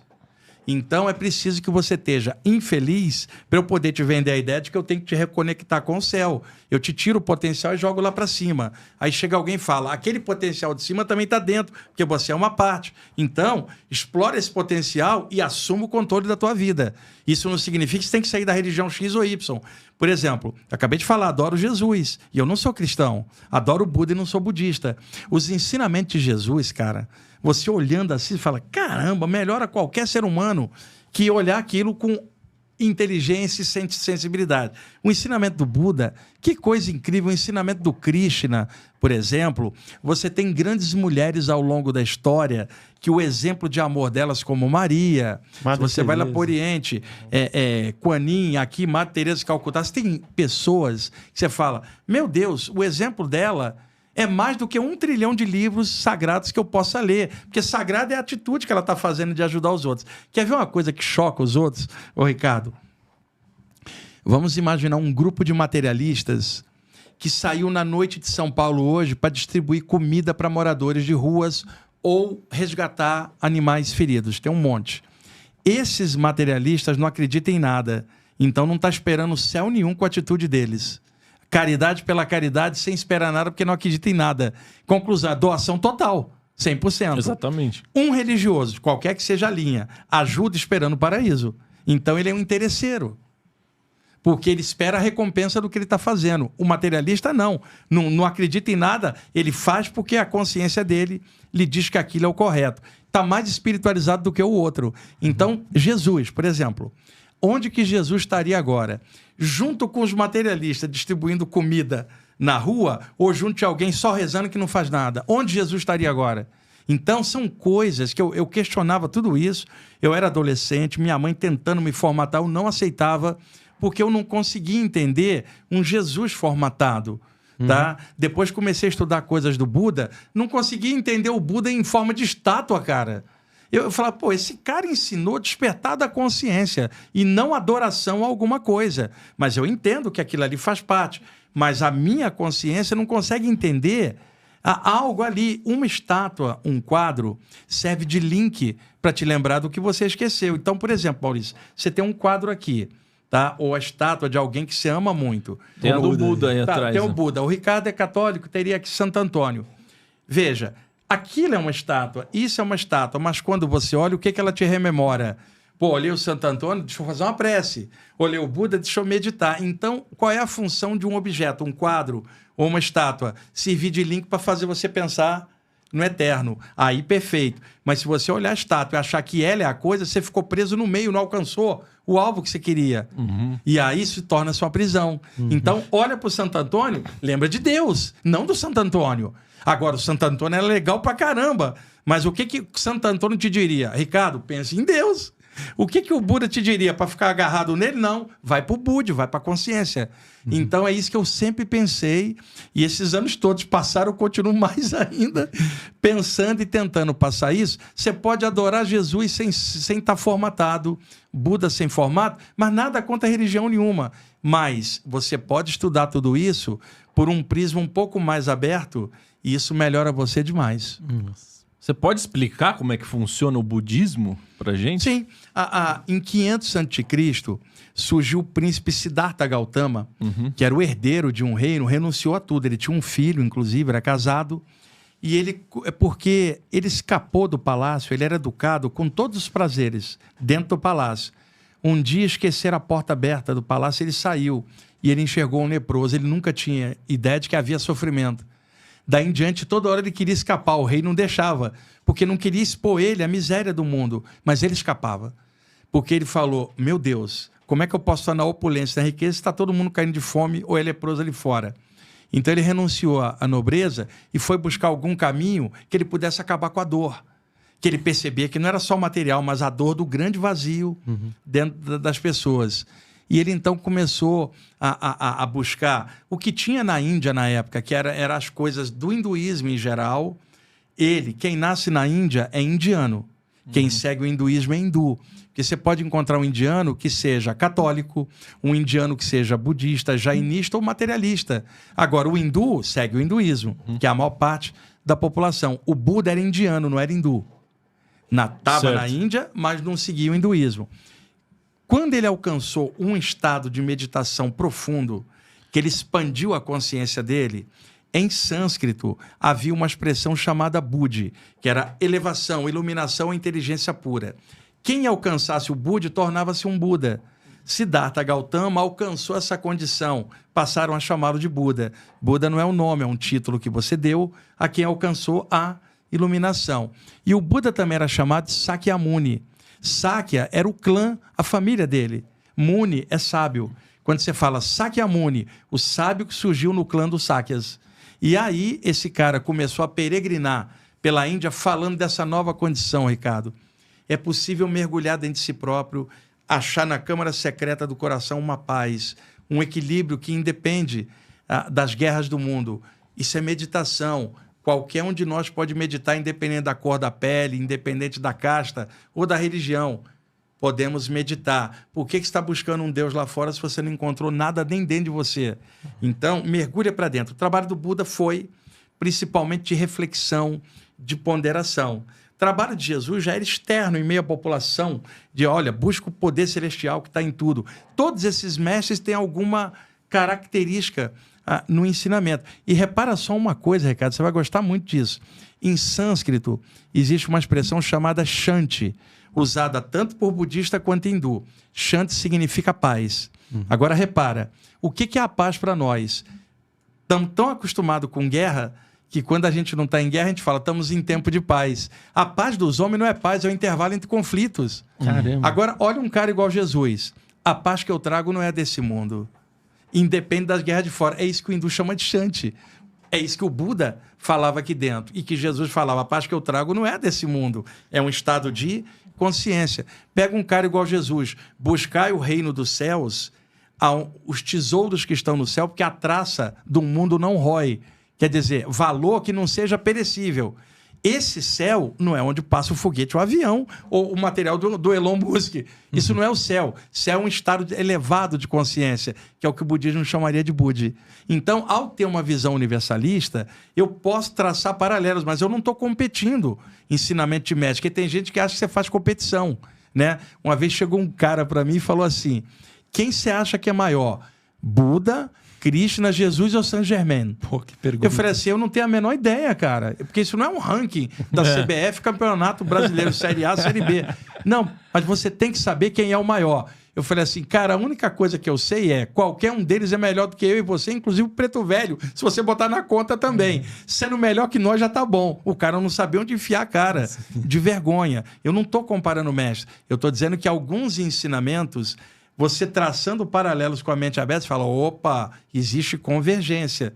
É isso que é universalismo. Eu posso encontrar no Buda, em Jesus e em Krishna, ou posso encontrar na tradição sufi árabe, que eu adoro, os sufis, tem um grande poeta, o Jalaluddin Rumi, posso encontrar na tradição da Cabala judaica, grandes mestres, e achar pontos em comum, e esses pontos somados, com o meu ponto em comum me melhora, cara. Em vez de ficar com competição achando que a minha tá certa e as outras estão erradas. Inclusive, viu, Wagner? Eu li o livro, né? Convido todo mundo a ler esse livro, que é o livro do Siddhartha, né? O Siddhartha é do Hermann Hesse. Hermann Hesse. É, 1972. Exato. É um clássico. Vale a pena. Agora, olha a informação cultural. Em 1972, o John Anderson era o vocalista do Yes. E ele estava lendo o Siddhartha. Se inspirou e então ele impulsionou o Yes para fazer o grande disco da carreira do Yes, que se chama Close to the Edge, baseado no Siddhartha. Um ano depois, em 1973, o Yes estava em turnê pelo Japão e o John Anderson estava lendo o livro Autobiografia de um Yogi, do Paramahansa Yogananda, que é um livro maravilhoso. Convenceu o guitarrista Steve Howe a musicar os ensinamentos. Chamou o Chris Square, que era do baixo, o Alan White, que era o baterista, e o Rick Wakeman, que era o tecladista, e eles fizeram um disco chamado Tales from Topographic Ocean, Contos para Oceanos Topográficos, todo baseado no livro Autobiografia de um Yogi. Caramba. Então, por isso que eu escrevi em jornal de música contando essas histórias, porque eu, estudando de tudo e uma memória boa que eu tenho, eu podia fazer essas correlações. E o Yes tem uma música no disco de 1960, Time and the World é o nome do disco, tem uma música chamada Astral Traveler, Viajante Astral. Caramba, que incrível. Eu puxei o ponto do Siddhartha porque é importante passar para o pessoal que ele não... Quando ele foi para a savana, né? Ele não foi direto para Buda, não, né? Não foi. Ele tentou vivenciar as questões mundanas, né? Sim. Então ele conheceu os pecados também. Ele ficou rico, ele se apaixonou, conheceu o amor. O Hermann Hesse, ele fez tudo baseado na história do Siddhartha Gautama, 500 a.C. O livro dele é 1972, você tem uma ideia. Então ele pegou todo esse arcabouço da história do Buda e colocou num personagem humano, chama Siddhartha. Sim. E inseriu um monte de valores que o leitor olha e fala, que livraço. Alguém que leu Siddhartha e tiver a mente aberta vai crescer, assim como alguém que leu a autobiografia de um yogi. Tem um livro que eu adoro, chama-se Jesus, o Filho do Homem, do Khalil Gibran, que é o autor do Profeta, que é um clássico, que é outro poeta que eu adoro. O livro, você ia gostar muito, Ricardo, de olhar, é da editora Martin Claret. O Gibran era um escritor maravilhoso. Então, o que ele fez, Ricardo? Ele imaginou o que personagens que viveram perto de Jesus diriam dele. Nossa. Então, tem a Maria Madalena contando algo de Jesus, o João falando algo de Jesus. E ele, com a poesia dele, e tem uma hora que ele fala assim, o Jesus real subiu o alto da montanha e foi conversar com o Jesus histórico das religiões. Olha. E o Jesus real desceu a montanha falando, nós não nos entendemos. Então o livro é cheio de metáforas. Sim. Jesus, o Filho do Homem. Um livraço. Por isso que é legal. Estou indicando Yogananda, Hermann Hesse. Baitas indicações. O Sermão da Montanha. Sim. É um arraso, porque a mente livre e o coração livre me permite apreciar essas obras. Eu adoro poema. Eu gosto do Olavo Bilac, Fernando Pessoa. Sabe, tem tanto poeta, Jalaluddin Rumi, que era árabe. Eu adoro poesia, cara. Então, eu vejo um livro de um cara igual Fernando Pessoa e falo, meu Deus... Às vezes alguém fala assim pra mim, puxa, que texto legal que você escreveu, que eu escrevo muito. Fala, que nada, quem escrevia bem era o Fernando Pessoa, era o Jalaluddin Rumi. Eu tô quebrando o galho aqui na parte espiritual, escrevendo algo. Esses caras eram gigantes da escrita. Então, gostando muito de música, gostando muito de poesia, gostando da parte espiritual, eu fui fazendo disso tudo um caminho geral, somando comigo mesmo. Nossa, perfeito. A gente falou de Jesus, falou de Buda, mas você comentou de Krishna e do hinduísmo, mas se você puder explicar, vai que o pessoal lá em casa, alguém pode se identificar mais com essa vertente. Vamos lá. Que seria a minha pergunta também, né? Que é a cosmogonia hindu. Mais ou menos em 2500 a.C., surgiu um grande sábio na Índia chamado Vyasa. Uhum. O Vyasa tinha um grande épico na mente, mas ele tinha um medo que quando ele fosse escrever, ele perdesse a conexão da ideia. Ele criou uma ficção na mente. Ele estava procurando alguém para escrever. Maurício, você que já esteve na Índia, vai para lá de novo. Surge o deus Ganesha, que é o filho de Shiva com cabeça de elefante, que é uma metáfora, é claro. E o Ganesha fala, dita que eu escrevo. E aí o Vyasa pergunta, você vai escrever com o quê? O Ganesha quebra uma das presas, enfia no tinteiro e começa a escrever. Por isso o Ganesha tem uma presa quebrada. Por isso. É por isso. É claro que existem outros contos na Índia explicando a história da presa. Certo. Esse é mais um dos contos. Então, disso surge um épico chamado o Mahabharata. Maha, em sânscrito, é algo grandioso ou grande. Bharata era o nome de uma família que se dividiu numa guerra pela posse de um reino. Então, quando você fala Maha, que é grande, Bharata, que era família, o épico que conta a grande guerra dos Bharatas, o Mahabharata. Quando a guerra acontece, entra um dos lados que estava lutando, que é a família dos Pandavas, onde o Arjuna era um deles, e o mestre dele era o Krishna. E eles entram numa carruagem no meio da batalha, e no meio da batalha o diálogo do Krishna com o Arjuna, que era o discípulo. Os hindus acharam tão fantástico isso que retiraram esse núcleo e chamaram de Bhagavad Gita, que é o diálogo do Krishna com Arjuna, que na verdade é um épico maior chamado Mahabharata. E aí passou-se a falar do ensinamento do Krishna para o Arjuna. E o Krishna para o hindu tem o mesmo valor que o Jesus tem para o cristão. E novamente vou falar, não estou competindo nem fazendo ranking de mérito, estou dizendo culturas como trabalham, né? E aí o Krishna ganhou essa proeminência. O Bhagavad Gita é uma obra espetacular que durante séculos rolou em sânscrito na Índia, e hoje está traduzida em vários idiomas. O Bhagavad Gita seria a Bíblia? Não, a Bíblia para o hindu são os Vedas, que são mais Vedas. antigos. Os 4 livros dos Vedas. E os Vedas dá outro gancho para explicar outra coisa.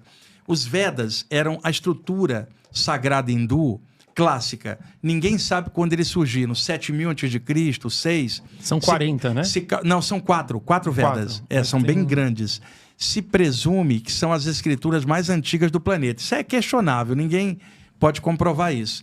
Então, durante séculos, foi surgindo na Índia um monte de linhas espirituais baseadas nos Vedas, né? Quando chega 1000 a.C., 1500, também ninguém sabe precisar, surge uma pleiade de sábios, homens e mulheres na Índia, que ganharam o nome de rishis, ou sábios ou videntes. Eram homens e mulheres que se retiravam dentro dos templos ou nas florestas buscando a meditação. Vários deles alcançaram a consciência cósmica, que é o que o yogi chamaria de samadhi. Eles, de vez em quando, desciam, sentavam e ensinavam para quem quisesse ouvir. Qual era a diferença? Chegava um sacerdote brahmane e citava capítulo e versículo dos Vedas. Você perguntava para um desses sábios, ele falava não com versículo e capítulo, a experiência viva dele na meditação. O povo começou a preferir isso. Tirou o Deus das escrituras sagradas lá de cima e trouxe para dentro, né? E aí foram juntando tudo que esses sábios ensinavam, o conjunto se chamou Os Upanishads. E aí os hindus acharam tão legais que pegaram os Upanishads e colaram no final dos Vedas, como um livro só. Igual o cristão pegou o Velho Testamento, pegou os 4 evangelhos que contam os feitos de Jesus e colocou no final, como a Bíblia, mas existe um hiato de séculos entre o Velho e o Novo. Na Índia, os Vedas antigos e os Upanishads mais modernos. E a linha que segue os Upanishads é chamada Vedanta. Pô, Jonas Massetti, que já veio aqui. Então, o Vedanta é uma palavra, Veda é a sabedoria divina ou revelada, e Anta tem várias traduções. O final de alguma coisa, linha, algo que conecta, e aí o Upanishad significa aos pés da sabedoria, porque está embaixo dos Vedas. E aí você fala no final da sabedoria, Vedanta, ou o elo que liga no final com a sabedoria anterior. E também tem, no século 9 depois de Cristo, surgiu um grande yogi chamado Shankara. Shankara era um dos nomes do deus Shiva, que é aquele que abençoa, o dispensador de bênçãos. Ele adotou o nome de Shankara. Ele escreveu um livro chamado Viveka Chudamani. Viveka é discernimento, Shuddha é suprema e Mani é joia. A joia suprema do discernimento. Todo baseado nos Upanishads e nos Vedas. E aí, olha, isso que eu vou falar agora é importantíssimo. Os sacerdotes brahmanes naquela ocasião, que é 9 depois de Cristo, 8 século, e aí mantinham a população dentro da ignorância. Vê se isso lembra alguma coisa. População caindo de fome e templo de mármore. E uma manipulação de ignorância na população para manter o controle. Chega o Shankara e muda tudo. Ele é como se fosse o Lutero, que criou o cisma no século XVI no cristianismo. E aí surge o protestantismo também. Ele é o cara que criou o cisma no chamado brahmanismo. E aí depois dele passou a se chamar hinduísmo. Chegava um sacerdote e falava assim, Shankara, nós vamos fazer o ritual do fogo. Nós vamos jogar incenso, mirra, fazer o ritual do fogo para que os deuses beneficiem a nossa colheita. Venha, vamos meditar olhando a fogueira. Shankara virava e falava assim, eu já fui a milhares de fogueiras e não despertei minha consciência. Quando eu mergulhei dentro do meu coração, acendi a fogueira do discernimento e queimei meu ego, a consciência apareceu. Qual fogueira você acha que é melhor? Aquela lá fora ou a minha de dentro? Eu não vou meditar. Então ele tirou o poder do ritual e trouxe para dentro do coração, que era a meditação. Mesma coisa que o Buda tinha feito antes, mas por outra via. Chegava um sacerdote e falava, Vishnu, preservador, está em todas as coisas. Aí o Shankara, se está em todas as coisas, está dentro do grão de areia, está dentro do cachorro, está dentro de mim. Para que eu vou buscar no templo? Se está em tudo, está dentro de mim. Para que eu vou lá se já está aqui? Eu não vou no teu ritual, vou meditar. Então tira-se o poder de fora e traz-se o poder para dentro, porque o eterno está em tudo. E aí surgiu o que é chamado moderno hinduísmo ou cosmogonia hindu. E os mitos? Os mitos, todas as tradições têm mitos que são cortinas psíquicas, cortina de fumaça, que o leigo olha por fora, não entende, é um mito. Alguém que conhece aquilo, olhando, fala, esse mito esconde uma verdade que o iniciado entenderia. Então, por exemplo, tem um livro que vocês deveriam olhar, do Joseph Campbell, O Poder do Mito, em que todas as culturas têm, todas as religiões têm seus mitos. Agora, na Índia, que é a parte que eu aprofundei mais, por exemplo, por que as divindades são azuladas? Shiva, Rama, Krishna. Metáfora, eles vieram do céu. A cor do céu é azul, então quem vem de lá é azul. Por que 4 mãos? Simples, uma mão toca a terra, a outra toca a água, a mão de cima toca o fogo, a outra toca o ar, a cabeça é o éter ou a caixa, o universo, os 5 elementos. E aí você começa a ver que nas figuras dos deuses estão essas metáforas, né? Por exemplo, Shiva tem um terceiro olho aqui aberto, chama-se Shiva Netra, quer dizer, olho de Shiva. E aí, outro dia me perguntaram assim numa live, Wagner, ouvi dizer que se o olho de Shiva abrir, o universo é destruído, por isso ele é chamado de destruidor. Eu falei, nada disso.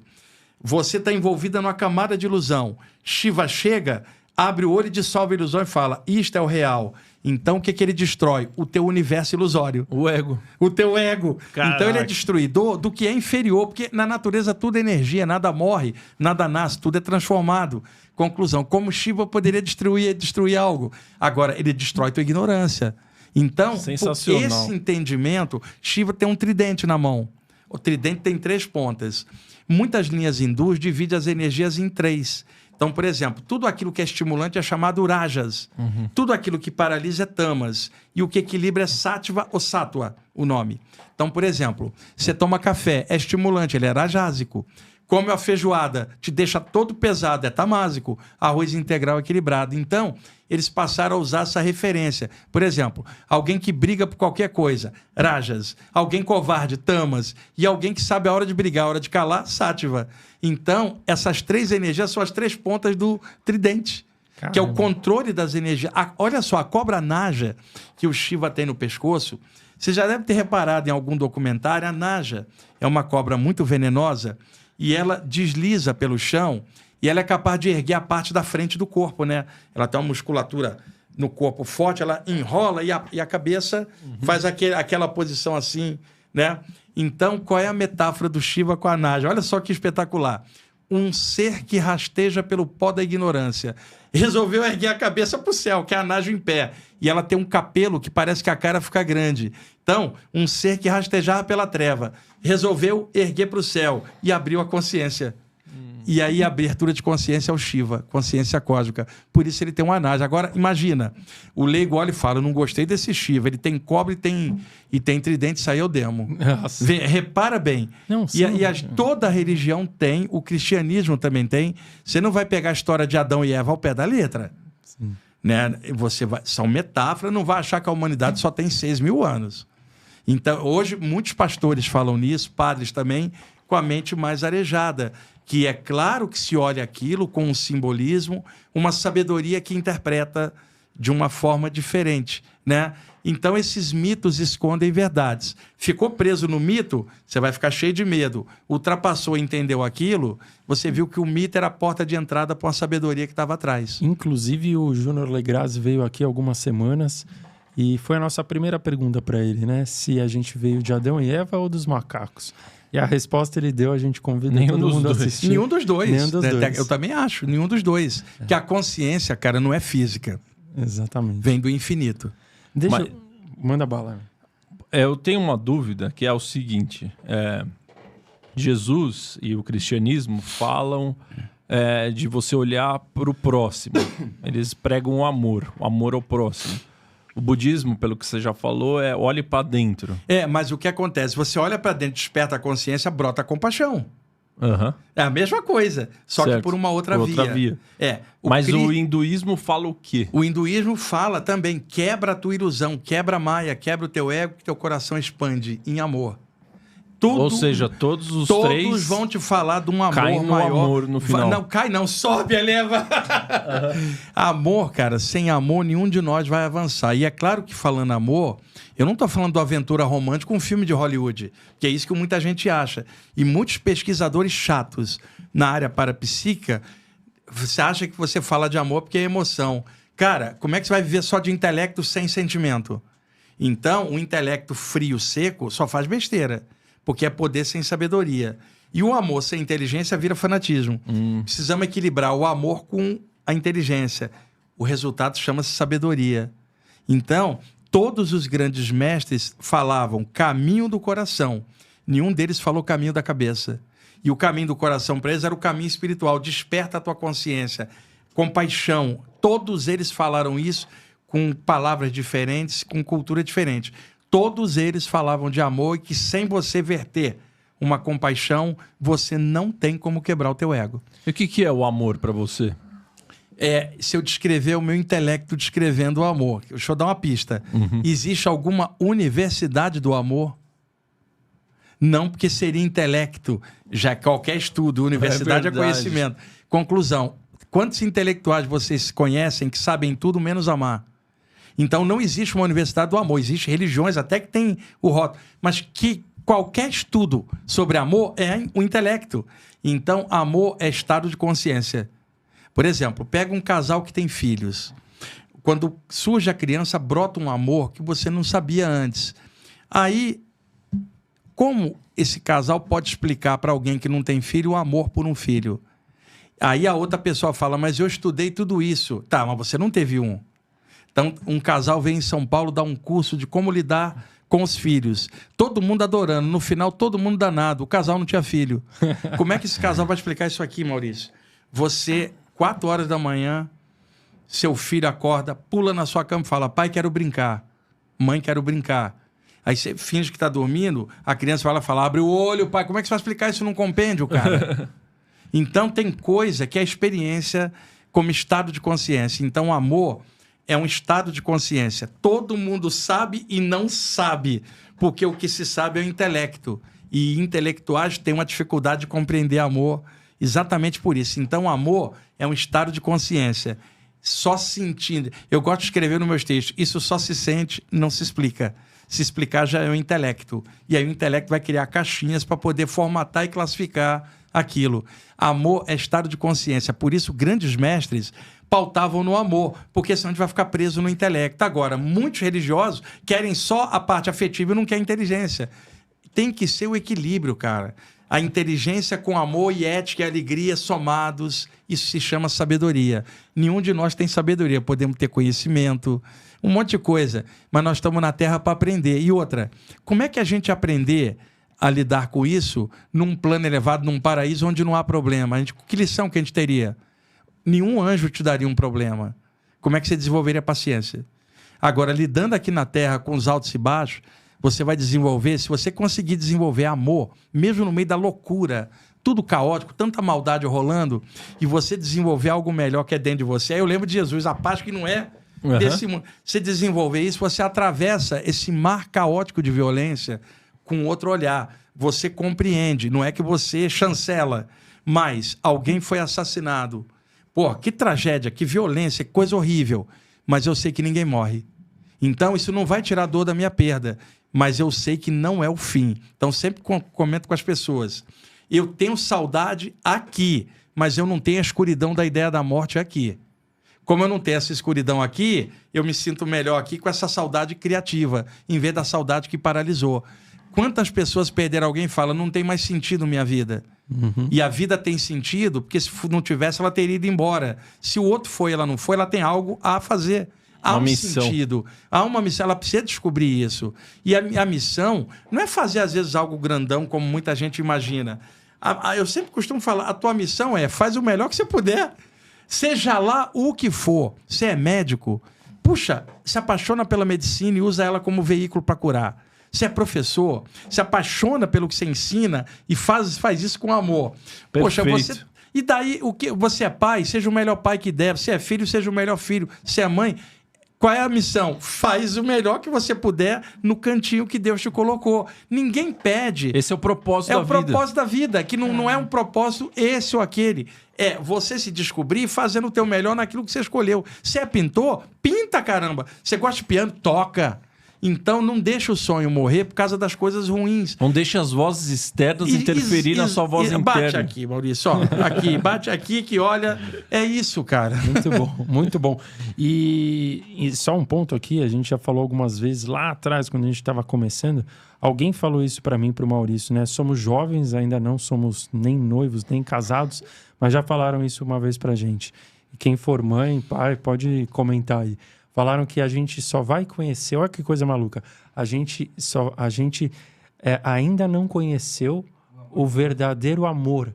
Porque é incondicional. É o amor quando você tiver um filho. Incondicional. Não é que alguém que não tenha filho não tem amor. Não, tá? Tem gente amor. Mas é um sentimento. Esse sentimento que um pai e uma mãe têm... Eu tenho 2 filhas adultas. Uma de 33 e uma de 29. A de 33, eu tô com um neto de 1 ano e meio, cara. Opa, eu tô lindo. velhinho, eu tô com 63, Maurício. Tô velhinho, tenho um neto já. Então, cara, é um negócio assim que abre... Não há como explicar teoricamente falando. Agora, a mesma coisa, como é que alguém que ama alguém, não precisa ser um filho, pode explicar pro outro que não ama nada o que é isso? Então, e outra, agora vai entrar melhor. Como é que alguém que ama a parte espiritual vai explicar isso pro outro que é cético? Nossa, é difícil. Então, nesse sentido, o Buda estava certo. Quando alguém perguntava de Deus para ele, a resposta era o silêncio. Ah, o Buda era ateu. Não é que ele era ateu, ele não entendia como é que você quer buscar um Deus lá fora sem achar você aqui dentro. Uhum. Então, quando você começa a olhar isso com outros olhos... Porque muita gente que fala que tem filhos, que é a primeira vez na vida que você ama mais alguém externo do que a si mesmo. Exato. Então, talvez o filho seja um vetor para você quebrar o seu ego. E aí realmente encontrar o amor. E outra coisa que também faz isso e causa muita dor... Um bichinho, cara. Você ser tutor de um pet. Ah, isso é tipo verdade. O Naldo aqui. É amor... Encontrei um aqui, como é o nome dele? O Naldo. Naldo, lindo. E lá em casa tá o Urama, atrás da porta, me esperando o meu Yorkshire de 15 anos, cara. Sim. Grudado, dorme comigo, vai nas palestras comigo. Muita gente que perde o seu pet fica com um buraco no peito, cara, porque... A falta que faz, ainda mais se a pessoa é idosa e só tinha aquele cachorrinho, o gatinho como amigo. Uhum. Eu tô falando do animal no trato doméstico com alguém humano. Então, o sentimento que você tem, não tem como explicar para outro que não tem um animalzinho. Eu não sabia disso até ter o Rama, né? É o cara que mais ficou comigo nessa vida. 15 anos, cara. É a maior companhia da minha vida, né? Aí você fala, parceira, namorada, quem quer que seja, esposa... Precisa entender isso, que não está competindo. Você está dizendo de alguém que está com você na tua jornada. O amor de um cachorro, cara, é incondicional. É isso, é verdade. Então, quando um deles parte, pode ser o gato para alguém, pode ser o esquilo para o outro. Não vamos ficar competindo o amor. Cada um ama o que quiser. Então, cria uma abertura dentro do coração, um vazio. E aí, o que eu procuro ensinar, cara? O tempo dos animais é mais curto que o nosso, animais mamíferos. Não estou falando de tartaruga, né? Então, você tem um cachorro, um gato. Um cachorro vai viver quanto? 12, 15, 17 anos. Um gato, 20 e poucos. Eles têm um tempo mais curto que o nosso. Não é punição divina, chama-se natureza. Se eu tenho um bichinho, eu já sei disso. Então, quando ele vai embora, eu preciso aceitar. Não por frieza. Isso se chama natureza. Então tem um ditado americano que fala assim, quando você adota um bichinho, você vai ter muitos dias felizes, mas você vai ter um dia muito triste. Porque a tendência é que eles vão antes. Embora até isso seja relativo, a gente pode ir hoje mesmo, antes deles. Mas na hora que eles partirem, é o tempo deles. Eu não estou dizendo que você deve amar a partida deles, estou dizendo que você precisa compreender. Aí que entra o estudo espiritual. Eu comecei a ver animais desencarnados, cara. Caramba, e aí comecei, lá na Rádio Vibe Mundial, onde eu tô há 25 anos no ar, era assim, lia um texto bonito e falava, dedica esse texto para quem perdeu um ente querido e está muito triste. E aí, na época, década de 90, recebia cartas e e-mails. Olha, eu perdi, mas não é um ente querido humano, é um bichinho, só era eu e ele, perdi meu cachorro. Aí o que eu passei a fazer quando eu comecei a perceber o vazio que vinha? Lia um texto e falava assim, daquela época em diante. Dedico esse texto a quem perdeu um ente querido, humano ou animal. Isso deu uma repercussão, porque essa simples palavra ajudava o cara, ou a moça que estava triste. Sabe? Dedica esse texto, por quê? Porque eles também estão vivos. Então, eu comecei a falar disso lá na rádio primeiro, depois comecei a escrever. Bom, resultado. Hoje, eu vou falar isso, não é por uma questão de ego, não. Porque falando isso, estimula outros. Eu ajudo vários abrigos de cães.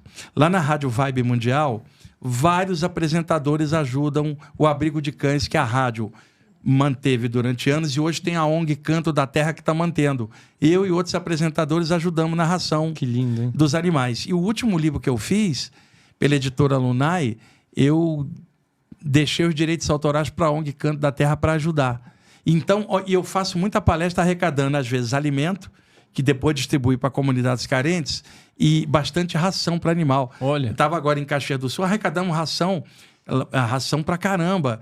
E aí depois o pessoal distribui. Então, isso foi a chegada do cachorro na minha vida, me fez olhar uma área que eu não tinha nunca noção. Tinha visto. E aí eu comecei a ficar sensibilizado para essa área, para ajudar quem perde, ajudar os animais em condições de desnutrição ou de maus cuidados. E aí eu tô nessa hoje, nessa vibe. A chegada do animal me ensinou um monte de coisa, me abriu a consciência para algo que eu não sabia, cara. Genial. E aí eu comecei a falar, por isso que é legal poder estar falando isso aqui também. Não. E outra, eu não posso provar para as pessoas que a vida continua para o animal ou para o ser humano. Eu só tenho como contar as coisas que eu estou percebendo e o amor que eu tenho por isso, que é a única forma que eu tenho de compartilhar. Agora, tudo é questão de tempo, né, Ricardo? Total. Uma hora alguém vai embora. Seja questão de tempo ou não há como. Aí alguém pergunta, eu não acredito em nada disso. Calma, espera. Porque isso não é doutrina que eu estou falando, chama-se natureza. Alguém vai embora uma hora. Eu não estou dizendo que para a pessoa amar isso, eu estou dizendo que isto acontece. E num lugar onde todo mundo morre, já que todo mundo nasce, não estudar isso é terrível. Porque na hora que acontece você não tem parâmetro. Por isso o estudo espiritual te dá parâmetro. Não que você vai gostar que alguém partiu, a saudade está aqui, mas não tem a ignorância aqui para trazer o luto. Quanta gente eu ouvi falar assim, vive o seu luto. Eu acho sadio, exceção de um estudante espiritual. Porque ele está estudando para erradicar a escuridão da mente. Que luto é esse? Ricardo, você desencarna. Aí chega aqui o Maurício e fala assim, eu estou de luto. E eu falo assim, eu não estou não. Aí você vai falar, por quê? Porque eu vi ele essa noite, ele estava vivo, que eu vou ficar de luto por um cara que não está morto? Quer dizer, o conhecimento ele não é frieza. E outra, eu não vou visitar o cadáver dele lá, eu quero sair do corpo, dar um abraço nele, o eu real, que é o espírito. Nossa. Então, nada contra o outro que vai no velório. Eu estou falando a visão de quem mexe com esse tema, ela abre. E quando você fala isso, o outro não vai te entender, vai te chamar de frio. Repara, Ricardo, não vou visitar seu cadáver, eu quero visitar você. E para mim você não está embaixo da terra, você está ali. Eu vou atrás de você, não atrás do resto mortal. Seu espírito. Tá? Eu vou atrás de você, que é o Ricardo, que para mim está vivo. Como que as pessoas não entendem isso, cara? Esse cara é frio. Frio porque eu não visito o cadáver e visito a pessoa real? Ou ela que está visitando o cadáver que é frio e nem sabe que o espírito está vivo? E como que eu visito? Então, a saída do corpo, ela me trouxe isso. Mas eu não estou dizendo que toda hora eu vou lá e faço o que eu quero, não é isso. Essas saídas ao longo do tempo me fizeram ver uma série de pessoas do lado de lá. Não foi tipo assim, o Ricardo desencarnou, deixou eu ir atrás dele. Não é isso que eu estou falando. Eu estou dizendo que a possibilidade da saída do corpo permite que algum dia eu te abrace. Então, veja, eu sinto tua falta aqui, mas eu não carrego a ideia do luto, porque eu sei que você não deixou de existir. Aí, psicólogos, cara, chegaram para mim e falaram, isso que você está falando está errado, a pessoa tem que viver o luto. Eu falo, eu entendo teu ponto de vista e entendo o outro. Agora, como estudante espiritual, não entendo esse ponto de vista.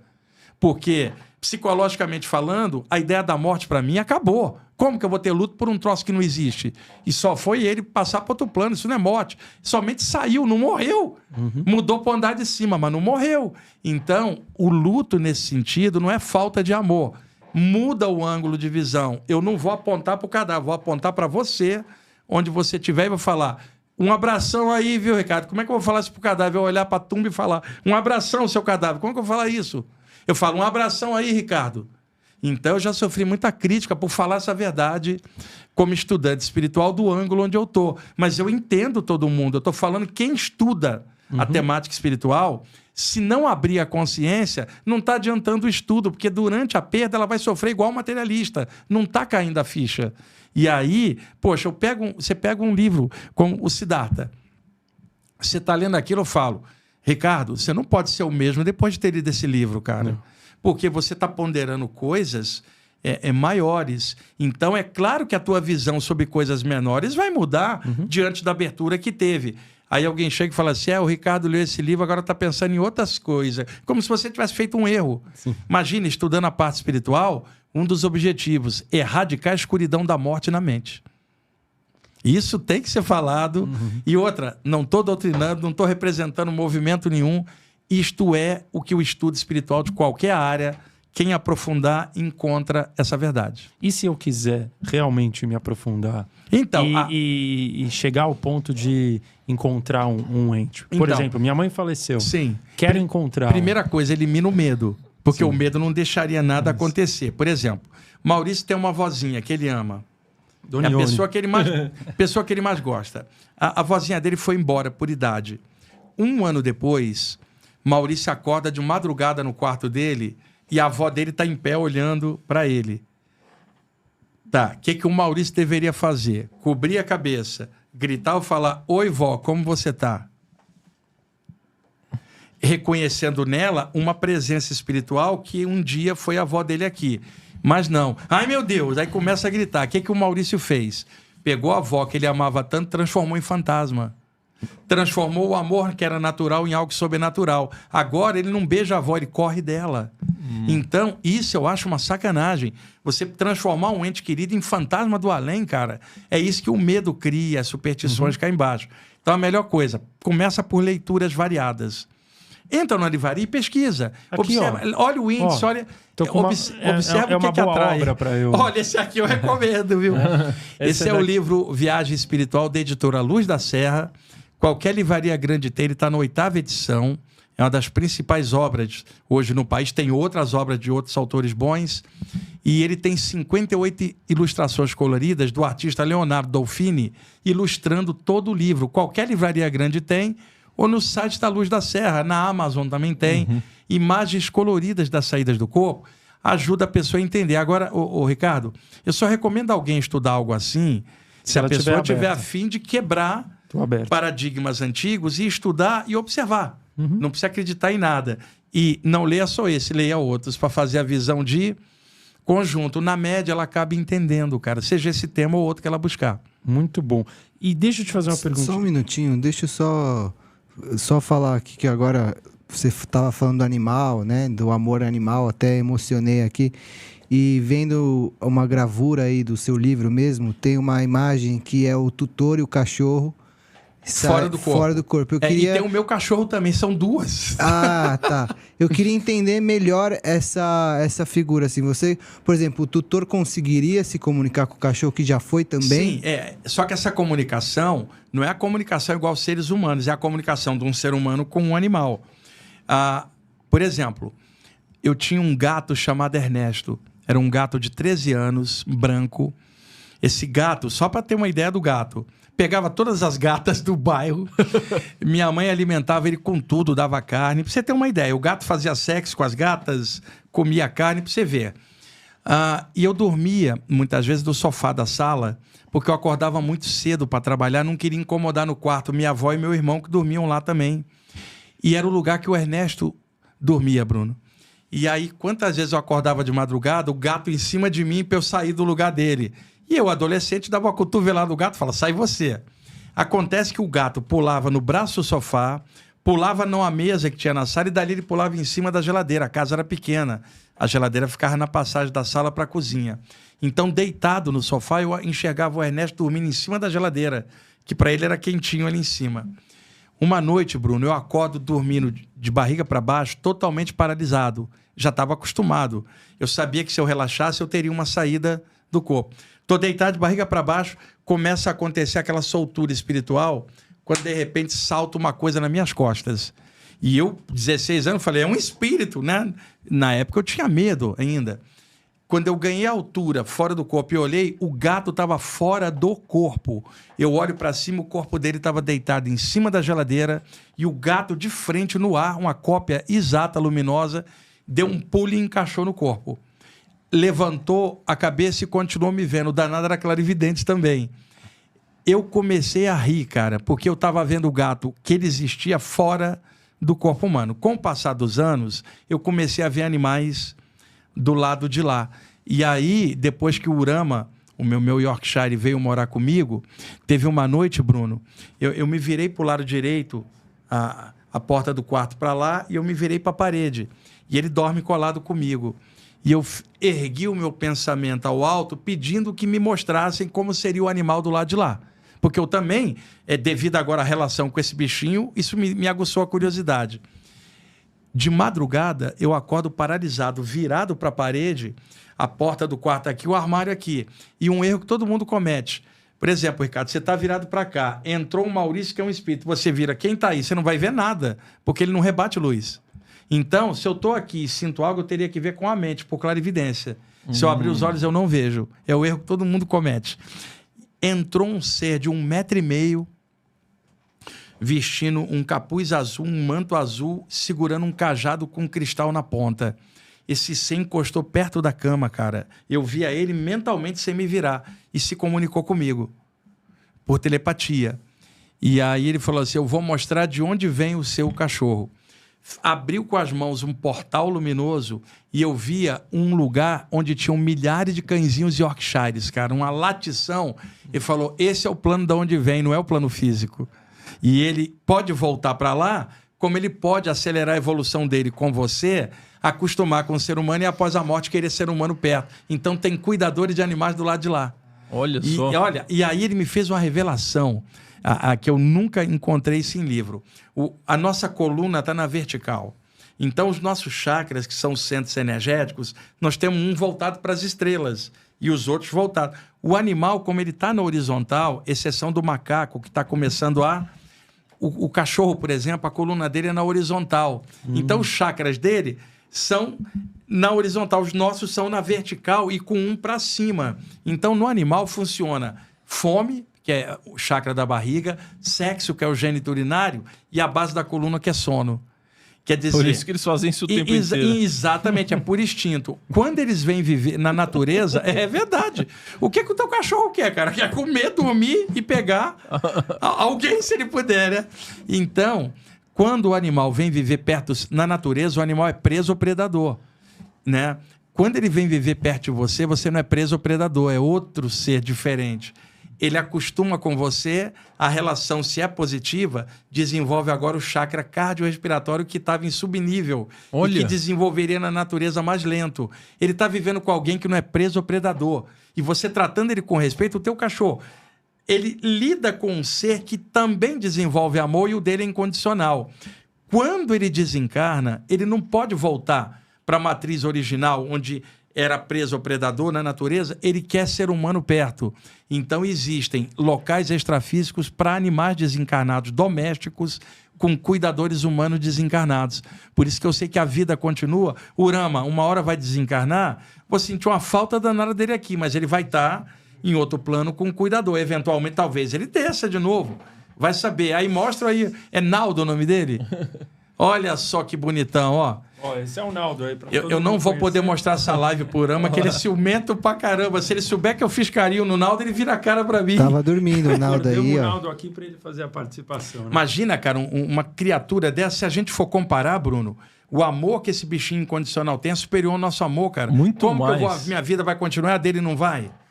Imagina, com um amor desse ele incondicional. Ele é muito puro, né? Puro, então... É por isso que eles mesmos, né, reconhecem o amor, né, dos seres humanos. Mesmo que você não seja o tutor.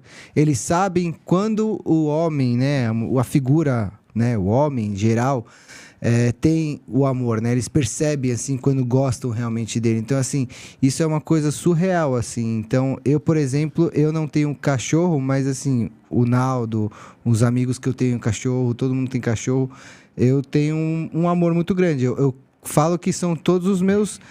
eu sou o tio de todos, assim, porque, assim, você cria um elo muito forte. O elo é muito forte. É por muito isso que a forte partida porque... deles dá um buraco. Às vezes, eu conheci pessoas que sentiam mais a falta deles do que do próprio parente que não visitava ele. A relação era mais fria. Então, como que pode, cara, um parente teu ter uma relação fria com você, o teu cachorro tem uma relação enorme, teu parente desencarna e continua vivo e esse bicho cheio de amor morre e desaparece? Incrível. Não tem a menor lógica no universo. Pega um cara igual Francisco de Assis, que é considerado aí o padrinho dos animais, o amor que esse homem tinha pela natureza e os bichinhos, cara. Pega um cara igual Jesus, que também há relatos de amar os animais. O Buda também amava os animais, cara. Então, eles continuam a evolução deles em algum momento. Não são seres estanques na natureza. A evolução deles vai prosseguir. Não estou dizendo que vai virar gente, não é nada. Estou dizendo que eles também progridem, senão não teria lógica, cara. Um Naldo aí cheio de amor, ele é muito melhor do que a gente aqui com o nosso amor, às vezes, egoísta. Quer dizer, nós desencarnamos, continuamos e ele some, sendo que ele é melhor do que nós nesse amor. Sim, não faz então sentido. Não faz sentido. Por isso que eu sempre falo, quem perdeu o bichinho, entenda, é o tempo. Eu não estou dizendo para não sentir saudade. Mas a vida continua para eles também, cara. Isso aí, quando você começa a olhar, existem algumas doutrinas que dizem que o animal reencarna na hora. Isso na natureza. Mas quando ele vai para perto do ser humano, ele desenvolve um chakra a mais. Foi isso que esse espírito me mostrou. E aí, ele prossegue do lado de lá. E tem gente tão presa a doutrinas, fala, mas nosso mestre não falou isso. Tá, ele não podia falar tudo. Né? E outra, também não sabia tudo, mas para um discípulo ou um fã de alguém admitir que o mestre não sabia tudo, isso é uma besteira. Nenhum de nós sabe tudo, nem mestres sabem tudo, só Deus sabe tudo. Então, questão dos animais, cara, eu hoje falo muito. Para mim, a chegada do Rama na minha vida me abriu outra perspectiva campos. E me tornou mais sensível e empático com as pessoas que têm animais. E aí, cara, cada um com seu nível de consciência, lidando com o que pode da melhor maneira. Agora, a hora que o Rama foi embora, caso ele vá antes de mim, a gente não sabe, né? Eu vou sentir falta dele, mas eu tô tranquilo porque eu tô honrando a passagem dele e tratando ele com amor, cara. Como que eu vou sentir algo ruim se a relação era puro amor? Então não tem, ele vai alegrar os mentores do lado de lá, vai brincar com os mentores espirituais do lado de lá, cara, né? Vou sentir uma falta tua, mas vai brincar do lado de lá, segue lá voando. Eu entendo isso, né? E, eventualmente, mais para frente, gostaria de ter outro bichinho junto. Para quê? Para cobrir a falta do Rama? Não. Para ter uma nova aventura com outro. Quer dizer, não faça compensação. Pega um para substituir o amor do outro. Não são iguais, cara. Nunca serão. Faça uma nova história. Não faça para compensar a perda.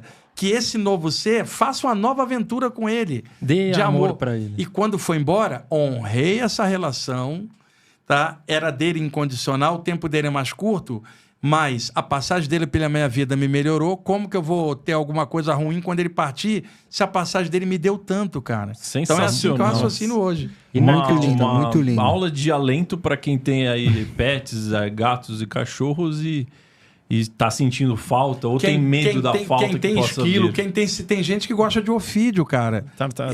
O amor é o da pessoa, é a falta que ela sente. Aula, hein? Ninguém de fora pode entender. Deixa eu só fazer foi lindo mesmo, emocionante. Muito bom, Wagner. É assim, a gente falou de muita coisa incrível aqui, deu para ver que você tem um conhecimento muito vasto, né? E daí eu queria que você contasse aqui como que essas, para ligar todos os pontos, como que essas experiências fora do corpo te trouxeram tanto conhecimento que você estava nos contando. É o outro lado, que é assim. Entre os 15 e 17 anos, essas experiências eram espontâneas, eu ainda estava tentando entender. Dos 17 em diante, eu comecei a ver pessoas durante essas saídas. Quer dizer, que é o que o pessoal chamaria de espíritos, né? E aí alguém fala assim, ele viu espírito, deve ser espírito da Umbanda. Cara, a Umbanda é 1908 em diante, a estatística oficial, com o seu Zé e o Caboclo. O Espiritismo é 1857 com Allan Kardec. Pô, todo mundo que via espíritos antes não era espírita nem umbandista. Então você vê espíritos que eles existem, não tem nada a ver com a doutrina X ou Y. Então comecei a ver. E aí surgiram presenças espirituais bondosas que começaram a me ensinar. Vamos chamar mentores, guias, mestres, os nomes que a pessoa quiser chamar. Por exemplo, Ricardo, você tem um professor muito bom. Quando você está perto dele, você aprende coisas com ele dentro da área que ele domina. Tá, você não vai ficar pedindo para ele dar palpite na sua vida amorosa ou a cor da camisa que você vai vestir, mas você vai consultar ele no tema que ele domina, como um aluno. Tá, um discípulo de artes marciais com seu sensei. No que tange a artes marciais e a sabedoria daquele, ele vai perguntar ao mestre. Mas se ele deve namorar X ou Y, ele não tem que perguntar. Então, quando se fala guias ou mentores, são como professores da consciência ou senseis. extrafísico, não são deuses. Pessoas, irmãos mais velhos, que ajudam os irmãos mais novos. Começaram a aparecer deles vários. Quem eram? Pessoas que um dia viveram aqui e foram iniciadas no Velho Egito e na Velha Índia e na China. Começaram a aparecer para mim plasmados com aquelas configurações e começaram a me ensinar o que ainda era segredo aqui pela parte esotérica. E eu, então, nunca fui iniciado em nada, cara. Tudo que eu aprendi foi na saída do corpo com esses mestres espirituais que foram me abrindo. Agora, olha que legal. Muito do que eu aprendi com eles e coloquei em prática, com o tempo, o meu próprio cabedal de informação ele foi ampliando, mas a partir, igual um aluno bom, cresce porque ele é bom, mas o professor pode ampliar o estudo desse aluno, dando um apoio. É nesse sentido que funcionam esses mentores. Eles não vêm para te dizer o que fazer, eles querem te ensinar a amadurecer e você que se resolva. Então, muita gente, quando falou de guias, é sempre no sentido de pedir algo. Pô, o aluno não tem que ficar pedindo ao professor nada. Ele tem que aproveitar a presença e aprender e o professor ensinar o melhor que puder. Então, esses são os mentores que começaram a aparecer para mim. E uma coisa, Maurício, que eu tenho de bom, é que assim, eu tenho nítida noção de como eu dou palestra e escrevo. A maior parte das coisas que eles me mostraram não era por mim mesmo, era em função de eu poder clarear para outros. Então, assim, a noção que eu tenho, a espiritualidade me abriu portas, não foi por mim, mas pelo trabalho que eu faço. Então, isso é legal, porque eu não me engrandeceu. O que engrandeceu foi a informação. Então, tipo, eu sou um entreposto, Ricardo, eu recebo lá e chego aqui e distribuo para a rede. Eu não sou o dono da mercadoria. Sim. Eu não sou o dono da espiritualidade. Eu só estou aqui para compartilhar. Transmitir. Então, eu sou uma pequena peça numa enorme engrenagem da qual eu sou, né? E aí é que está o erro que eu vi muita gente tentando achar que era máquina. Não peça. E o que eu fui aprendendo é, se eu sou um poço e seguro para mim, uma hora estoura. Se eu sou uma fonte, para passar, eu deixo passar mais água para ter espaço para mais água passar. Então, se eu compartilho, vem mais. Então, isso que eu fui aprendendo com esse pessoal do lado de lá, e eu, como eu tenho uma memória muito boa, eu pude juntar um monte de coisas. Era um espírito ligado à parte taoísta, era o outro ligado ao hinduísmo, era o outro ligado ao hermetismo. Eu fui aprendendo. E aí fui somando, cara, e as experiências fora do corpo, elas foram me moldando. E eu fui desenvolvendo tudo que eu podia de outras capacidades. A parte dos chakras, a passagem de energia com as mãos. E esse contato espiritual, ele foi ampliando. E o melhor, como eu não tinha doutrina fixa para ficar lacrado, aquilo vinha de formas diferentes. Agora, eu participei de muitos grupos aqui, porque uma hora você vai num grupo espírita, outra hora num grupo ocultista, outra hora na Umbanda, e você vai participando, conhecendo pessoas e somando. Mas a minha consciência nunca teve dominada por área nenhuma. E o principal para mim sempre foi a saída do corpo. E o plano espiritual para mim não veio como doutrina, veio como consciência. Sensacional, hein, Wagner? Puta, parabéns, cara. Aula. Nossa, assim, foi inacreditável. Gostou da experiência Lean? Opa, olha, a experiência Lean tá boa, né? Bruno, tá boa aí a experiência Lean? a gente, na verdade, até nem falou tanto das saídas do corpo. A gente pode ver mais pra frente. Uma segunda parte. Uma segunda parte só específica de saídas do corpo. Depois que eu já tiver lido. É isso, lê, aí vocês me perguntam em cima. Nossas hoje dúvidas. Ficou uma coisa... E foi muito legal. Foi lindo. Eu acho fantástico. A gente viajou no universo de várias coisas. A próxima vez a gente foca na saída do corpo, que eu posso passar informação. E lembrando, existem outros autores excelentes sobre o tema. Leiam vários para ter visão de conjunto. Beba de várias fontes. Eu não quero ninguém me seguindo, pelo amor de Deus. Eu quero alguém aproveitando o que eu passo, e aproveitando dos outros, e aproveitando ela mesma, somando e tocando do jeito dela. Sensacional, Wagner. A gente tem as nossas perguntas Lean, tá? Então vamos lá. Vou dar a resposta Lean. Resposta Lean. Wagner, se você pudesse sussurrar uma frase no ouvido das 8 bilhões de pessoas desse mundo, que frase você sussurraria? Não adianta nada estudar qualquer coisa espiritual em qualquer área se não for para ser feliz, cara. Boa. Porque... Imagina Jesus falando, a paz que eu trago não é desse mundo. Alguém que estudou Jesus e não está em paz tem algo errado. Então, a mesma coisa. Você estudou a parte espiritual, se você tá triste, tem algo errado. Porque isso é a maior alegria, cara. Eu posso caminhar por aqui sabendo que eu não morro. Não é para se sentir pecador. Não, né? pecador de jeito nenhum. Agora, a gente vai errar. Mas o meu entendimento compreende que eu tô experienciando. Eu posso errar, mas eu não vou repetir o erro. Eu vou tirar a lição, passar por cima e crescer como uma criança que tropeça, mas acaba levantando.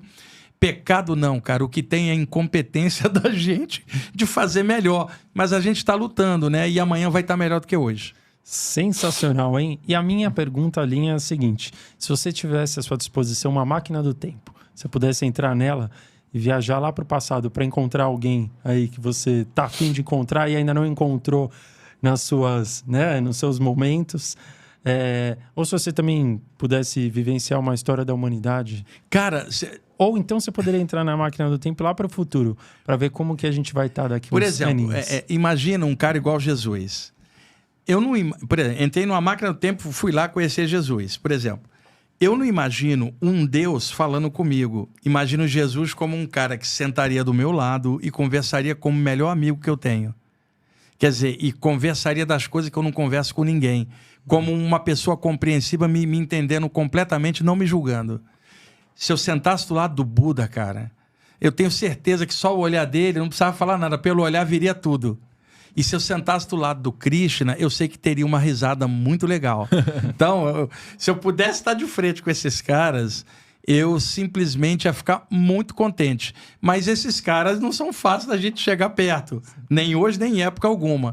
Então, eu me contento com os ensinamentos que eu estudo deles, porque são ensinamentos muito legais e pelos ensinamentos eu acho a pista. Conclusão, o Buda deu uma lição que era assim, ó, apontou o dedo para a lua, falou assim, vocês que são meus discípulos, não preste atenção no dedo, mas sim para onde eu estou apontando. Olha para lá, não olha para cá. Então, o que a gente fez? Ficamos olhando para a personalidade de grandes mestres, esquecemos para onde eles estavam apontando, Caramba. Que era o alto. Genial. Normalmente a gente faz essas duas perguntas, mas você vai ter a terceira aqui, tá? Se você pudesse sentar nesse bar, que nem a gente tá batendo esse papo maravilhoso aqui, e bater um papo com o Wagner, né? Lá de 30 anos atrás. Hoje você com 63. Olha, sempre tem coisas a corrigir, né, Maurício? Coisa que a gente vacilou um monte. Que você falaria? Eu voltaria e falaria assim, cara, continua com a parte espiritual, que é a grande alegria da tua vida. Você vai ser tão feliz com isso. É o que eu diria. Agora, erros, se eu pudesse acertar um monte, mas experiência me diz que eu não consigo acertar erro antigo. Eu consigo fazer novo melhor. Né? Então, continua com a parte espiritual, que é a melhor coisa que tem, que é o que vai te deixar feliz lá na frente. Genial. Show de bola. Então, muito obrigado. Obrigado, Maurício. Obrigado, Bruno, que está ali na parte técnica. E obrigado quem está assistindo aí. Tomara que um poder maior possa fazer com que quem está assistindo sinta algo legal, na doutrina que quiser, do jeito que quiser, mas alguma coisa boa possa ter sido passada nessa live. E se essa live te impactou, fez você sentir alguma coisa diferente, dá um like, se inscreve no canal, que toda quinta-feira tem um convidado especial aqui. Com certeza, é muito especial. Vocês que pediram o dia de hoje para acontecer, para o Wagner estar aqui com a gente. Então continuem mandando as suas indicações, que com certeza tem outras pessoas para agregar, assim como... eu estava falando para eles, pessoal, o cuidado para trazer convidados, né, para trazer gente de qualidade, que tem muita gente que tem podcast, leva o candidato por causa de like. Traz pessoas com qualidade de várias áreas, né? E que possam passar alguma coisa legal, cara. Para quem está assistindo, fala, valeu a pena ter tirado esse momento aqui para estar assistindo o Lean Podcast. E tem um monte de gente boa em várias áreas. Traz um padre, traz um pastor, traz um médium, traz um pai de santo. Um rabino. Traz um rabino, traz um psicólogo, cara. E de cada um que possa ver uma luz sem competição com nada, simplesmente uma entrega sadia. A gente sempre fala, né? Aqui essa mesa é a proposta da nossa e a sua jornada do autoconhecimento. Todas as semanas a gente está aqui com ferramentas novas. E pro Bruno gostar, deixa eu só terminar mostrando uma coisa aqui, Bruno, ó. O Bruno vai gostar. Espera aí que eu vou achar aqui. Ele viu... Ó, a Orama aqui, ó. Eu sou tão papai coruja que eu botei ele no livro. Ó, que legal. Saindo do corpo aqui, ó. Aqui, ó. Durante o sono. Muito bom. Muito bom. Muito bom, galera. Obrigado aí por acompanharmos em mais uma live do Lean Podcast. Hoje foi muito especial. Recebemos aqui Wagner Borges. Para você acessar todo esse conteúdo, todos os outros conteúdos, todas as obras do Wagner, tem aqui na descrição as formas de vocês acessarem. Obrigado, muito obrigado novamente. E até a próxima. Obrigado, galera. Vamos dar tchau lá. Dá um tchauzinho aqui, Wagner. Boa. Manda bala, Brunão. Valeu, galera. Valeu.